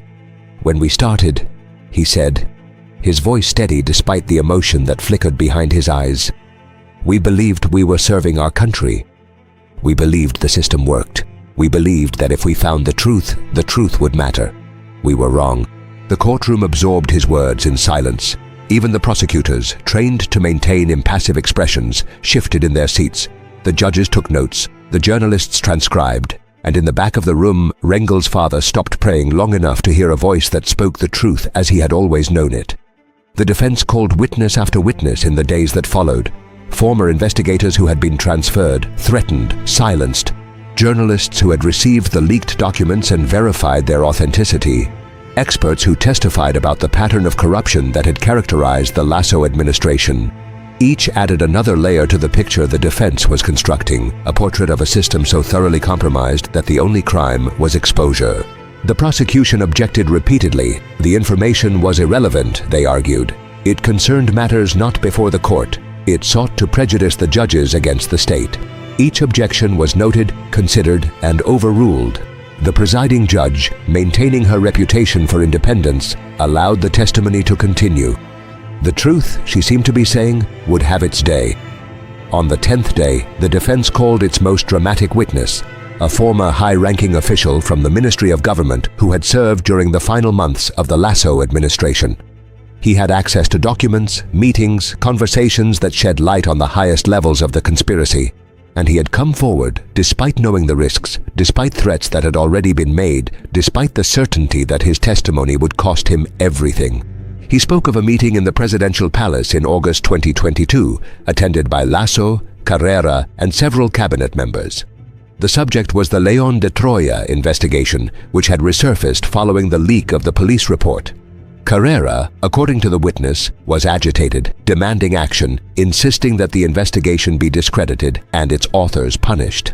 Lasso had listened, nodded, and issued instructions to the Attorney General's office to open a counter-investigation into the leak. "That was the origin of this case," the witness said, gesturing toward the prosecutors, "not concern for national security, not outrage at leaked documents, but a political operation designed to protect the president's brother-in-law and destroy the people who had exposed him." The courtroom erupted. The prosecution demanded the witness's testimony be stricken. The defense argued that it went to the heart of the case. The judges retreated to chambers for deliberation that lasted 2 hours. When they returned, they announced that the testimony would be allowed, but that the witness would be subject to cross-examination by the prosecution. The cross-examination, when it came, was brutal. The prosecutor attacked the witness's credibility, his motives, his memory. She produced documents suggesting he had himself been under investigation for corruption. She implied that he was testifying to save himself, to divert attention from his own crimes. She questioned every detail, challenged every assertion, undermined every claim. But the witness held firm. He acknowledged his own failings, his own compromises, his own moments of weakness. He did not claim to be a hero. He did not pretend to have acted from pure motives. He simply repeated what he had seen, what he had heard, what he knew to be true. And when he finally stepped down, when he walked past the prosecutors who glared at him and the journalists who recorded his every movement, he carried himself with the dignity of a man who had done what he could. The trial continued through September and into October. The defense presented its final witnesses, character witnesses who testified to the integrity of the defendants, experts who explained the legal justification for whistleblowing, victims who described the consequences of the cover-up. Each added weight to the argument that the defendants were not criminals, but witnesses to crime, not traitors, but truth-tellers. The prosecution's closing statement, delivered on October 15th, was a masterpiece of legal rhetoric. The prosecutor reviewed the evidence, summarized the testimony, and reminded the judges of the law. She spoke of the importance of confidentiality, the necessity of trust, The damage done when secrets are revealed. She dismissed the defense's arguments as distractions, irrelevancies, attempts to evade responsibility. The defendants had broken the law, she said. The law must be applied. The consequences must be faced. The defense's closing statement, delivered the following day, took a different approach. The lead defense attorney, a woman who had spent her career defending the powerless against the powerful, stood before the judges and spoke not of legal technicalities but of moral imperatives.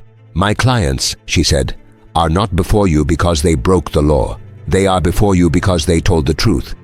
The information they revealed was not a state secret. It was evidence of crimes committed by the most powerful people in this country. The damage done was not to national security. It was to a criminal conspiracy that had infected the highest levels of our government.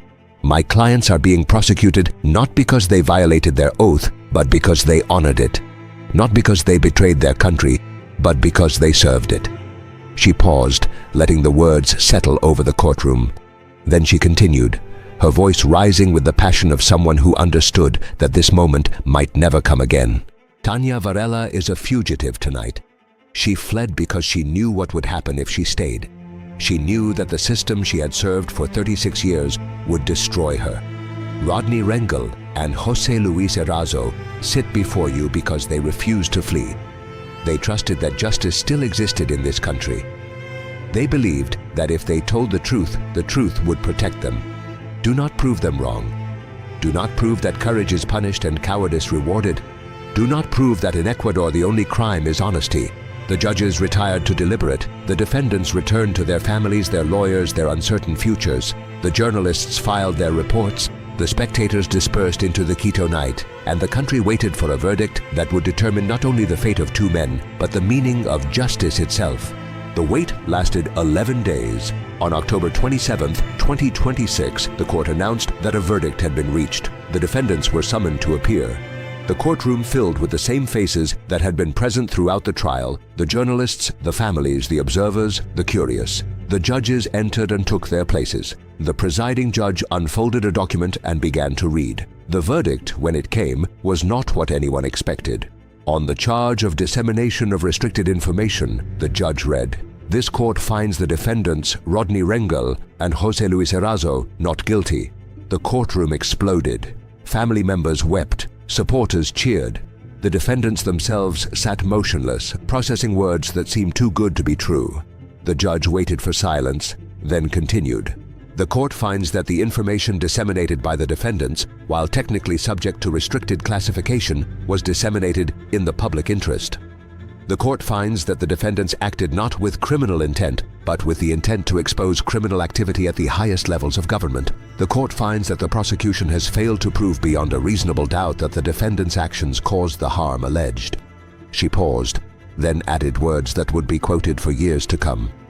"This court does not sit to protect the powerful from exposure. This court sits to administer justice. In this case, justice requires that the men who exposed corruption be freed, not imprisoned. The men who committed the crimes they exposed, however, remain at large. That is a failure of this nation and its institutions, but it is not a failure for which these defendants can be held accountable." The gavel fell. The defendants were free. The prosecution sat in stunned silence. And outside the courthouse, in the gathering dusk of a Quito evening, a crowd had gathered that would carry the news across the country and around the world. Rodney Rengel emerged first, his arm around his father, his face wet with tears. He spoke no words to the journalists who surrounded him. He simply raised his hand in acknowledgement and walked toward a waiting vehicle. Jose Luis Erazo followed moments later, embraced by his wife, his children, his extended family. He paused at the microphone that had been set up and spoke briefly. "We did nothing wrong," he said. "We only did our jobs. Today, the court recognized that. But our work is not finished. The criminals are still free. The corruption continues. The fight goes on."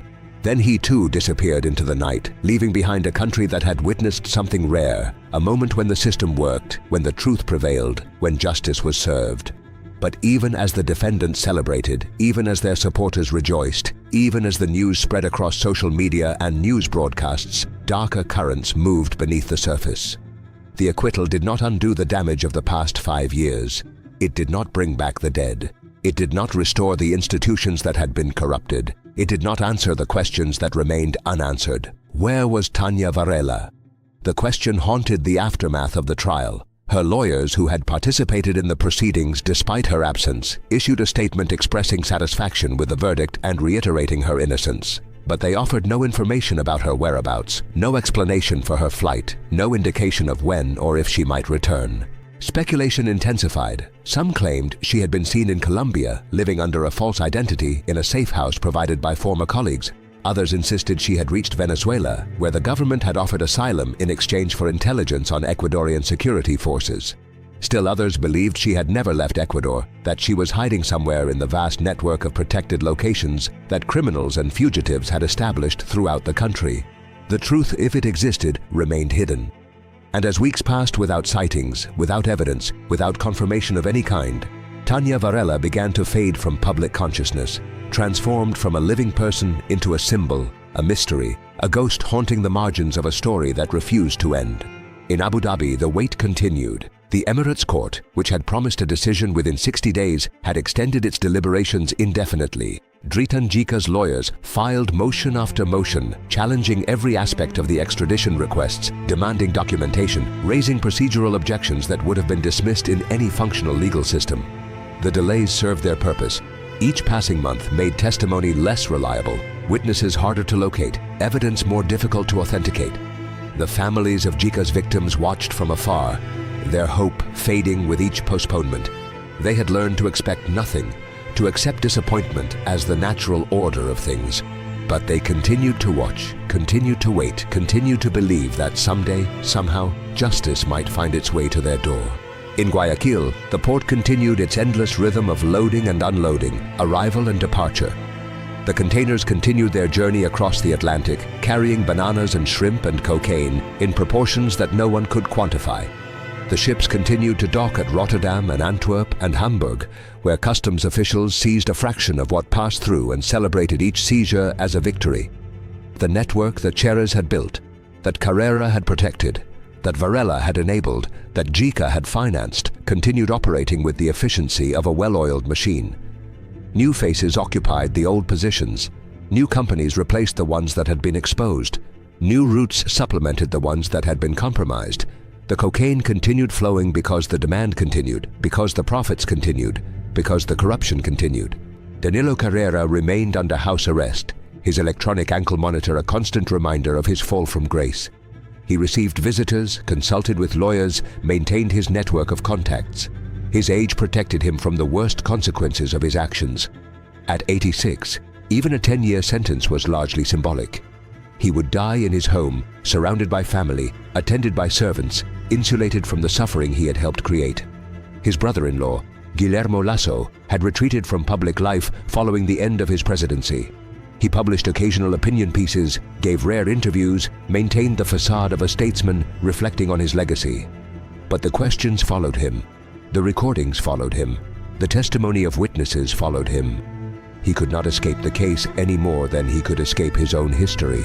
November 2026 brought news that shifted attention away from the trial and toward the future. President Noboa, facing declining approval ratings and pressure from international partners, announced a comprehensive reform of the police and customs services.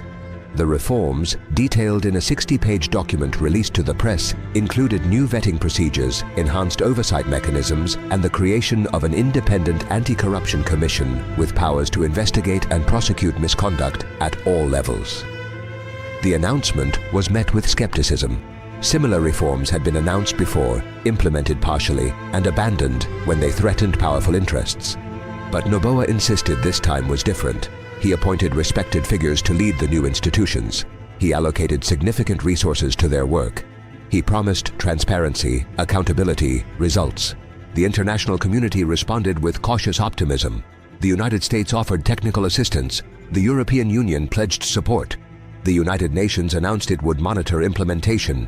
For a brief moment, it seemed possible that Ecuador might turn a corner, that the institutions might be rebuilt, that the rule of law might be restored.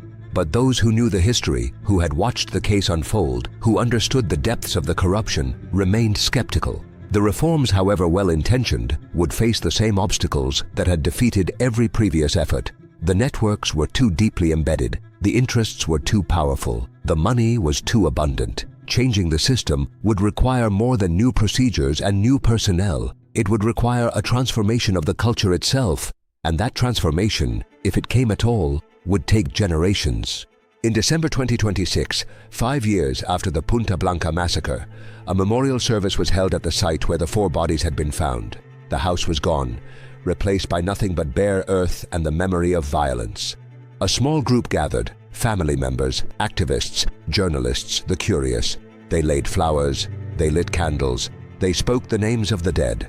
Rubén Cherés, Joselim Rivadeneira, César Eduardo Amador, Juan Ángel Pereiro. 4 names, 4 lives, 4 deaths that had changed nothing and everything. The service lasted less than an hour. When it ended, the participants dispersed, returning to their separate lives, their separate struggles, their separate griefs. The earth where the house had stood remained bare, a monument to absence, a reminder that some crimes leave no trace except in the memories of those who survive. In Quito, Rodney Rengel prepared to leave the country. The threats had resumed following his acquittal, more urgent, more specific than before. He had received messages warning that the next time there would be no trial, no verdict, no freedom. His family begged him to go. His friends arranged safe passage. His lawyers advised that staying would mean dying. He left on December 15th, flying to an undisclosed destination on a passport that bore another man's name. His father accompanied him to the airport, the same airport where he had been arrested 1 year before. They embraced at the security checkpoint, 2 men who had learned that love was the only protection that could not be taken away. Volveré, Rengel whispered. I will return. His father nodded, unable to speak. Rengel walked through the checkpoint, past the officers who did not recognize him, through the boarding gate, onto the plane that would carry him away from everything he had known. As the aircraft lifted into the sky, he looked down at the lights of Quito, spread across the valley like scattered diamonds. He had served this city, this country, this people. He had risked everything for them, and now he was leaving, driven into exile by the very forces he had tried to expose. The plane climbed higher, the lights grew smaller, and Ecuador disappeared into the darkness below. José Luis Erazo chose a different path. Despite the threats, despite the warnings, despite everything, he refused to leave. His family was here, his life was here, his fight was here. He would stay, he told interviewers, because leaving meant accepting defeat, meant letting them win, meant surrendering to the forces that had already taken so much. He moved to a different city, changed his routines, varied his schedules. He accepted protection from a private security firm hired by supporters who had raised funds through international crowdfunding. He gave occasional interviews, maintained a presence on social media, continued to speak about the case and its implications. But he knew, as everyone knew, that protection was temporary, that threats were permanent, that the men who had killed Cherés and Villavicencio and the others would not hesitate to kill again. He lived each day as if it might be his last, not because he was afraid, but because he was realistic. The case had taught him that the powerful did not forgive and did not forget. The final chapter of the León de Troya case, if such a thing could ever be said to have a final chapter, unfolded not in courtrooms or palaces, but in the quiet spaces where ordinary people tried to make sense of extraordinary events. The trial had ended. The verdict had been delivered, the defendants had gone free, but the questions that had driven the investigation from its beginning remained unanswered, unresolved, untouched by the legal proceedings that had consumed so much time and energy. Where did responsibility lie? The question had multiple answers, each pointing in a different direction, each leading to a different conclusion. Responsibility lay with the men who had built the network. Cherés, who connected the mafia to the politicians. Jica, who financed the operation and controlled the logistics. Carrera, who used his family connection to protect the enterprise. Responsibility lay with the officials who had enabled them. Varela, who closed the investigation, the customs officers who looked the other way, the port authorities who accepted payments in exchange for access. Responsibility lay with the system itself, the political structures that rewarded loyalty over integrity, the economic institutions that prioritized profit over principle, the cultural norms that normalized corruption as simply the way things worked. But responsibility also lay with those who had looked away, the journalists who pursued other stories, the politicians who remained silent, the citizens who went about their lives as if nothing had changed. as if the transformation of their country into a narco state was someone else's problem, someone else's concern, someone else's fault. In the months following the trial, a kind of collective exhaustion settled over Ecuador. The case had consumed so much attention, generated so much passion, produced so much disappointment that many people simply wanted it to end. They wanted to move on, to focus on other things, to believe that the worst was behind them. They wanted to trust that the reforms would work, that the institutions would improve, that the future would be better than the past. But the past refused to stay buried. In January 2027, a new series of leaks emerged from within the prosecutor's office. The documents, which appeared authentic based on subsequent analysis, revealed that the investigation into the León de Troya case had been deliberately limited, that leads had been ignored, witnesses intimidated, evidence suppressed. The leaks suggested that the cover-up extended far beyond what had been previously understood, that the conspiracy reached into the current administration, that the same forces that had protected the network in 2021 were still protecting it 6 years later. The revelations triggered a new round of investigations, hearings, denunciations. The National Assembly formed a special commission. The Attorney General's office announced a review. The President promised action. But the pattern was familiar, the rhythm predictable. Words were spoken, documents were filed, committees were formed, and nothing changed. The families of the victims watched with the weary eyes of those who had seen it all before. They had learned that justice was not something to be expected, but something to be hoped for. Not something to be demanded, but something to be prayed for. They continued their vigils, their protests, their pleas. They continued to hold photographs of the dead, to speak their names, to insist that they be remembered, and they continued to wait for answers that might never come. In February 2027, a development emerged from an unexpected quarter. The Spanish National Court, which had been pursuing its own investigation into Jica's operations, announced that it had obtained testimony from a protected witness who could link the Albanian directly to high-level Ecuadorian officials. The witness, a former associate of Jica who had turned state's evidence, claimed to have been present at meetings where payments were arranged, where protection was negotiated, where the terms of the relationship between the mafia and the government were established. The testimony, if credible, would transform the case. It would provide the direct evidence that had been missing, the connection that prosecutors had been unable to prove, the link that would finally expose the full scope of the conspiracy. Spanish authorities immediately requested permission to share the testimony with their Ecuadorian counterparts. The request was approved. The documents were transmitted. And for a brief moment, it seemed that the breakthrough had finally arrived. But the testimony, when it arrived, proved less definitive than hoped. The witness could describe meetings, recall conversations, identify individuals, but the meetings had occurred years ago. The memories had faded. The details had blurred. The individuals identified had died or fled or disappeared. The conversations recalled could not be verified. The testimony was suggestive but not conclusive, provocative but not definitive. The Spanish investigation continued, but without the kind of evidence that would support prosecutions at the highest level. Jica remained in Abu Dhabi, still awaiting a decision on extradition that showed no signs of arriving. His lawyers continued their motions, the Emirates court continued its delays, and the families of his victims continued their wait. March 2027 brought news that shocked even those who thought they had seen everything. Tannya Varela, the fugitive former commander, had been located, not in Colombia or Venezuela or some distant refuge, but in Ecuador itself, living in a small town in the Andean highlands, hours from Quito, hidden in plain sight among people who had no idea who she was. The discovery came through an unlikely source, a tourist who recognized her in a photograph posted on social media. The tourist, visiting the town for its weekly market, had snapped a picture of a woman buying vegetables and uploaded it to Instagram with a caption about the beauty of rural life. Someone scrolling through the platform recognized the woman's face, the distinctive features, the posture that years of military service had engraved into her bearing. They alerted authorities. Authorities confirmed the identification. And within hours, the world knew that Tannya Varela had been found. The operation to apprehend her was coordinated with the precision that had marked her own career. Agents surrounded the small house where she had been living, waited until she emerged, and took her into custody without incident. She offered no resistance, made no statement, displayed no emotion. She simply allowed herself to be handcuffed and led away, her expression revealing nothing of what she felt or knew or feared. The house where she had been living was modest by any standard. 2 bedrooms, a kitchen, a small garden where she had grown vegetables. The neighbors, interviewed by journalists who descended on the town within hours, described her as quiet, friendly, unremarkable.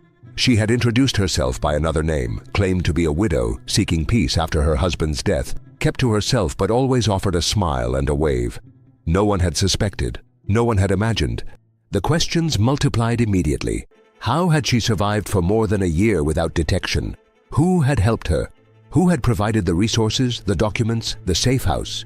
The answers, if they existed, remained locked in the minds of people who would never speak. But the implications were clear. Varela had not acted alone. Someone with resources, with connections, with knowledge of how the system worked, had facilitated her escape and sustained her during her months of hiding. She was transported to Quito, processed, and held in a detention facility pending trial. Her lawyers, who had maintained contact with her throughout her flight, immediately filed motions seeking her release on grounds that she had not been convicted of any crime and that her flight did not constitute an admission of guilt. The court denied the motions. She would remain in custody until her trial, scheduled for later in the year. The trial, when it began in June 2027, attracted even more attention than the proceedings against Rengel and Erazo. Varela was the highest-ranking official to face prosecution, the most prominent figure in the entire scandal, the woman whose career had symbolized both the possibilities and the perils of power. Her presence in the courtroom, her bearing, her testimony would determine not only her fate, but the fate of the case itself.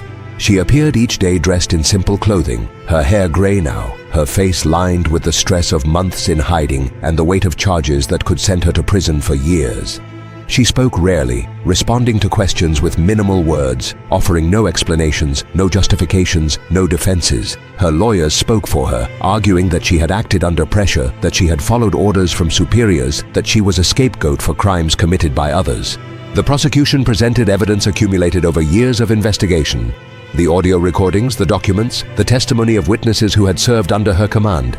They played the recording in which she spoke of the president's call, his order to close the case, her compliance. They presented testimony from officers who had been transferred, investigations that had been halted, evidence that had been destroyed. They built a case that Varela was not merely complicit, but central to the cover-up, not merely following orders, but actively protecting the network. The defense responded with arguments that echoed those made in the previous trial. Varela had been caught between duty and survival, between the law and the power that stood above it. She had done what any officer would have done when faced with a direct order from the president. She had protected her institution, her career, her family. The real criminals were those who had given the orders, those who had built the network, those who had profited from the destruction of their country. The trial lasted 6 weeks. Witness after witness took the stand. Document after document was entered into evidence. Argument after argument was presented to the judges. And through it all, Varela sat motionless, her face revealing nothing, her eyes fixed on some point in the middle distance, her presence a constant reminder of the woman she had been and the woman she had become. On August 15, 2027, the verdict was delivered. The courtroom, packed with journalists, observers, and family members, fell silent as the presiding judge began to read. On the charge of abuse of authority, the judge read, "This court finds the defendant, Tannya Varela, guilty." A murmur rippled through the crowd. Varela's expression remained unchanged. On the charge of obstruction of justice, the judge continued, "This court finds the defendant guilty." The murmur grew louder. Someone in the back of the room began to weep. On the charge of criminal conspiracy, the judge read, "This court finds the defendant not guilty." The mixed verdict reflected the complexity of the case. Varela had abused her authority, obstructed justice, failed in her duty, but the prosecution had not proven that she was part of the original conspiracy, that she had known from the beginning what Cheres and Jika were doing, that she had actively participated in building the network. She was guilty of covering up crimes, but not of committing them.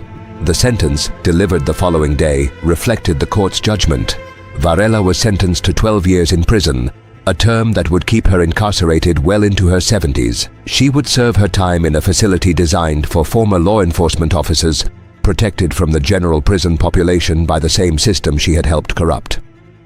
As she was led from the courtroom, handcuffed and expressionless, a journalist called out a question that hung in the air like smoke. "Do you have anything to say?" Varela paused. For a moment it seemed she would continue walking, would ignore the question as she had ignored so many others. But then she turned, looked directly at the journalist, and spoke words that would be replayed countless times in the days and weeks that followed. "I did what I had to do," she said. "So did you all." Then she was gone, led through a door that closed behind her, disappearing into the same system she had once commanded. The words haunted those who heard them. What did she mean? That everyone had compromised, everyone had looked away, everyone had done what they had to do to survive.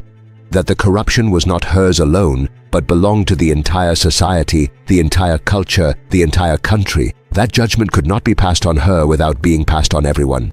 The questions had no answers, or too many answers, or answers that no one wanted to hear. September 2027 brought news from Abu Dhabi that finally resolved one of the case's longest-running uncertainties. The Emirates court, after more than 2 years of deliberation, had ruled on the extradition requests for Dritan Jika. The decision, Jika would be extradited to Spain, not to Ecuador. The reasoning, detailed in a 50-page ruling, reflected the complexities of international law. Spain's case was stronger, better documented, more aligned with Emirates' legal standards. Ecuador's case, while valid, had been compromised by the political dimensions of the investigation. The questions about judicial independence, the concerns about fair trial guarantees. Jika would go to Madrid, not to Quito. The reaction in Ecuador was mixed. Some celebrated that Jika would finally face justice somewhere, that his years of evasion were ending, that the victims might finally see some accountability. Others mourned the loss of the chance to try him in the country where his crimes had been committed, to hear his testimony about the Ecuadorian officials who had protected him, to expose the full scope of the conspiracy. Jika himself, when informed of the ruling, showed no emotion. He had known for months that this outcome was likely, had prepared for it, had adjusted his expectations accordingly. His lawyers immediately announced an appeal, but the grounds were narrow, the chances slim. Within weeks, he would be on a plane to Madrid, transferred to Spanish custody, delivered to a judicial system that had been preparing for his arrival for years. The trial in Spain, when it began in early 2028, would focus on Jika's operations in that country. The money laundered through nightclubs and real estate, the cocaine shipped through Spanish ports, the network of associates who had facilitated his activities. The connections to Ecuador would be mentioned but not central, relevant but not determinative. The full story of how the Albanian mafia had captured a Latin American state would remain untold, buried under the technical requirements of a prosecution focused on crimes committed on Spanish soil. In Ecuador, the case that had consumed the nation for 7 years gradually faded from public attention. New scandals emerged, new crises demanded response, new narratives captured the collective imagination. The Leon de Troya case became history, a chapter in the country's troubled story, a reference point for discussions about corruption and impunity, but no longer a live issue demanding resolution. The reforms implemented by the Noboa administration continued, slowly, unevenly, with mixed results. The Anti-Corruption Commission investigated cases, issued reports, recommended actions. Some officials were removed, some prosecutions initiated, some improvements achieved. But the underlying structures remained intact, the networks remained operational, the money continued flowing. The port of Guayaquil continued its endless rhythm of arrival and departure. The containers continued their journey across the Atlantic. The cocaine continued reaching European markets in quantities that fluctuated but never disappeared. The violence continued claiming lives in numbers that rose and fell but never stopped. And the people who had lived through it all continued their separate journeys. Rodney Rengel, in exile, built a new life in a country that offered safety but not belonging. He followed events in Ecuador from a distance, watching news reports, reading articles, maintaining contact with friends who remained. He gave occasional interviews, always returning to the same themes: the case, the cover-up, the cost of telling the truth. José Luis Erazo remained in Ecuador, living quietly, avoiding attention. He had refused to leave, had chosen to stay despite the risks, had accepted that his life would always be shaped by what he had done and what he had seen. He worked with the Anti-Corruption Commission, consulted on cases, shared his expertise. He did not seek publicity, but did not avoid it. He simply lived, day by day, as a man who had done his duty and accepted the consequences. Danilo Carrera died in February 2028 at the age of 87, still under house arrest, still wearing the electronic monitor that had become as much a part of his identity as his banking empire and his political connections. His death, from complications of pneumonia, attracted brief attention before being absorbed into the endless stream of news that characterized contemporary media. His family issued a statement praising his legacy. His critics noted that he had escaped final judgment, dying before his appeals could be exhausted, his sentence fully served. Guillermo Lasso, the former president, published his memoirs in mid-2028. The book devoted 3 chapters to the León de Troya case, presenting his version of events, defending his actions, blaming others for the failures and controversies. He acknowledged mistakes but denied wrongdoing. He expressed regret for the suffering caused, but insisted he had acted in good faith. The book received mixed reviews, sold modestly, and disappeared quickly from bestseller lists. Fernando Villavicencio's name became a symbol, invoked in speeches and articles, attached to awards and scholarships, remembered in ceremonies and memorials. His assassination had made him a martyr, his courage a standard against which others were measured. But the investigation into his murder remained open, unsolved, a wound that would not heal. The gunmen were in prison. The men who had hired them remained unknown, and the bodies at Punta Blanca remained buried, their stories told and retold, their names spoken and remembered. Rubén Cherés, the operator who had connected everything. Joselim Rivadeneira, the young woman who had trusted the wrong man. César Eduardo Amador, the friend who had been in the wrong place. Juan Ángel Pereiro, the guard who had only been doing his job. 4 lives, 4 deaths, 4 reasons to remember why the case mattered.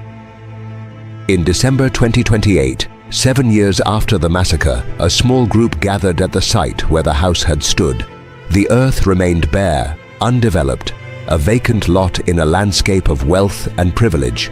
The group laid flowers, lit candles, spoke the names. They were fewer than before, the families diminished by time and grief, the activists moved on to other causes, the journalists assigned to other stories. But they were enough to remember, enough to ensure that the dead were not forgotten, enough to bear witness that something had happened here, something that mattered, something that should never be allowed to happen again. As the sun set over the Pacific, casting long shadows across the empty lot, one of the mourners spoke words that captured the essence of everything the case had meant. They thought they could bury the truth with the bodies, she said. They thought that if they killed enough people, silenced enough voices, destroyed enough evidence, no one would remember. They were wrong. We remember. We will always remember. And as long as we remember, they have not won. The words hung in the air, carried by the wind, absorbed into the silence that followed. Then the group dispersed, returning to their separate lives, their separate struggles, their separate griefs. The lot remained empty. The bodies remained buried. The questions remained unanswered. But the memory remained. And memory, in the end, was all that anyone could offer. The León de Troya case was never really about a single investigation, or a single network, or a single conspiracy. It was about a country and its transformation, a people and their suffering, a system and its failure. It was about the choices that individuals make when confronted with power, the compromises they accept when survival seems to require them, the courage they sometimes find when everything is at stake. It was about Tannya Varela, who rose to the highest position any woman had ever held in Latin American law enforcement, only to fall into disgrace and prison. It was about Rodney Rengel and José Luis Erazo, who did their jobs and paid the price. It was about Fernando Villavicencio, who spoke truth to power and was killed for it. It was about Rubén Cherés, who built a bridge between criminals and politicians and died with bullets in his head. It was about Danilo Carrera, who used his family connection to protect a criminal enterprise and died under house arrest. It was about Dritan Jika, who built an empire on cocaine and awaited trial in a foreign country. It was about Guillermo Lasso, who presided over it all and wrote a memoir defending himself. And it was about Ecuador itself, a country of extraordinary beauty and devastating violence, of rich culture and profound corruption, of resilient people and failing institutions. A country that had become the world's leading exporter of cocaine while its citizens struggled to survive. A country where the distinction between power and crime had become so blurred that no one could say where one ended and the other began. The case had no ending, no resolution, no final verdict that would settle everything. It continued, as such cases always continue, in the lives of those who lived through it, in the memories of those who survived, in the questions that would never be fully answered. Who had ordered the killings at Punta Blanca? Who had paid for Fernando Villavicencio's assassination? Who had protected the network after Cherez died and Jica fled? Who continued to profit from the cocaine that flowed through Guayaquil's ports? Who among the powerful would ever face justice? The questions remained. The answers, if they existed, remained hidden. And the case that had begun with a police investigation into drug trafficking, that had expanded to expose corruption at the highest levels, that had consumed the lives of everyone it touched, continued its slow evolution from breaking news to historical memory, from urgent crisis to cautionary tale. In the years that followed, scholars would study the case, write books about it, analyze its implications. Journalists would revisit it, produce documentaries, interview survivors. Politicians would invoke it, sometimes sincerely, sometimes opportunistically, sometimes as a way of claiming virtue without practicing it. The names would be remembered, the dates recorded, the documents preserved. But for those who had lived through it, who had lost friends and family and careers, who had faced threats and survived them, who had told the truth and paid the price, the case was not history. It was life. It was memory. It was the sum of everything they had been through and everything they had become. Rodney Rengel, in his exile, would sometimes dream of Ecuador. He would dream of the streets where he had worked, the colleagues who had served beside him, the cases he had solved and the ones that remained open. He would wake in the darkness of a foreign country, disoriented for a moment, then remember where he was and why. He would lie awake, staring at the ceiling, thinking of the father he had left behind, the son who had watched him be arrested, the country that had driven him away. José Luis Erazo, in his quiet life, would occasionally receive visits from journalists or researchers or students who wanted to hear his story. He would tell it patiently, thoroughly, without embellishment or self-pity. He would answer questions, provide context, correct misunderstandings. And when they left, he would return to his routines, his work, his family, carrying the weight of knowledge that could never be shared completely. Tannya Varela, in her prison cell, would pass the days in routines that filled time without filling meaning. She received few visitors, gave no interviews, maintained the silence that had become her armor. The woman who had broken glass ceilings, who had commanded the national police, who had stood in the presidential palace and presented evidence against the president's brother-in-law, had become a number, a file, a fading photograph in newspapers that no one read. And the country continued, as countries do, through all of it. The elections came and went. The governments changed. The crises erupted and subsided. The cocaine flowed, the violence continued, the corruption persisted, the case faded from headlines, from conversations, from consciousness. But somewhere, in the memories of those who had lived through it, in the documents preserved by journalists and investigators, in the testimony given and recorded and archived, the truth remained. The truth about what had happened, the truth about who had done what. The truth about how a country had been transformed, how institutions had been corrupted, how lives had been destroyed. And as long as that truth remained, the case was not closed. The questions were not answered. The dead were not forgotten. The Leon de Troya case was a mirror held up to Ecuador, reflecting everything the country had become and everything it might still be. It was a story of ambition and betrayal, of courage and cowardice, of justice denied and truth suppressed. It was a reminder that power corrupts, that institutions fail, that the line between right and wrong is never as clear as we would like it to be. And it was a testament to the people who, despite everything, continued to seek the truth, to speak it, to preserve it.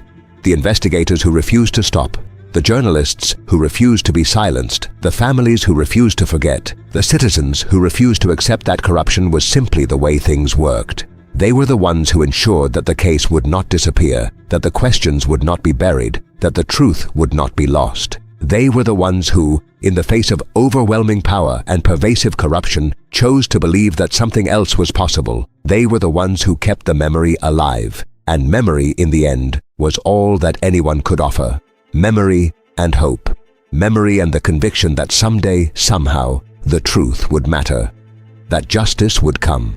That the dead would be honored not just with words, but with actions. Not just with ceremonies, but with change. The sun set over the Pacific, casting its final light across the beach at Punta Blanca, across the empty lot where a house had once stood, across the country that had become a cautionary tale for the world. The waves continued their endless rhythm, indifferent to human drama, eternal in their repetition. And somewhere, in the darkness that followed, a voice spoke words that captured everything the case had meant. Volveré. I will return.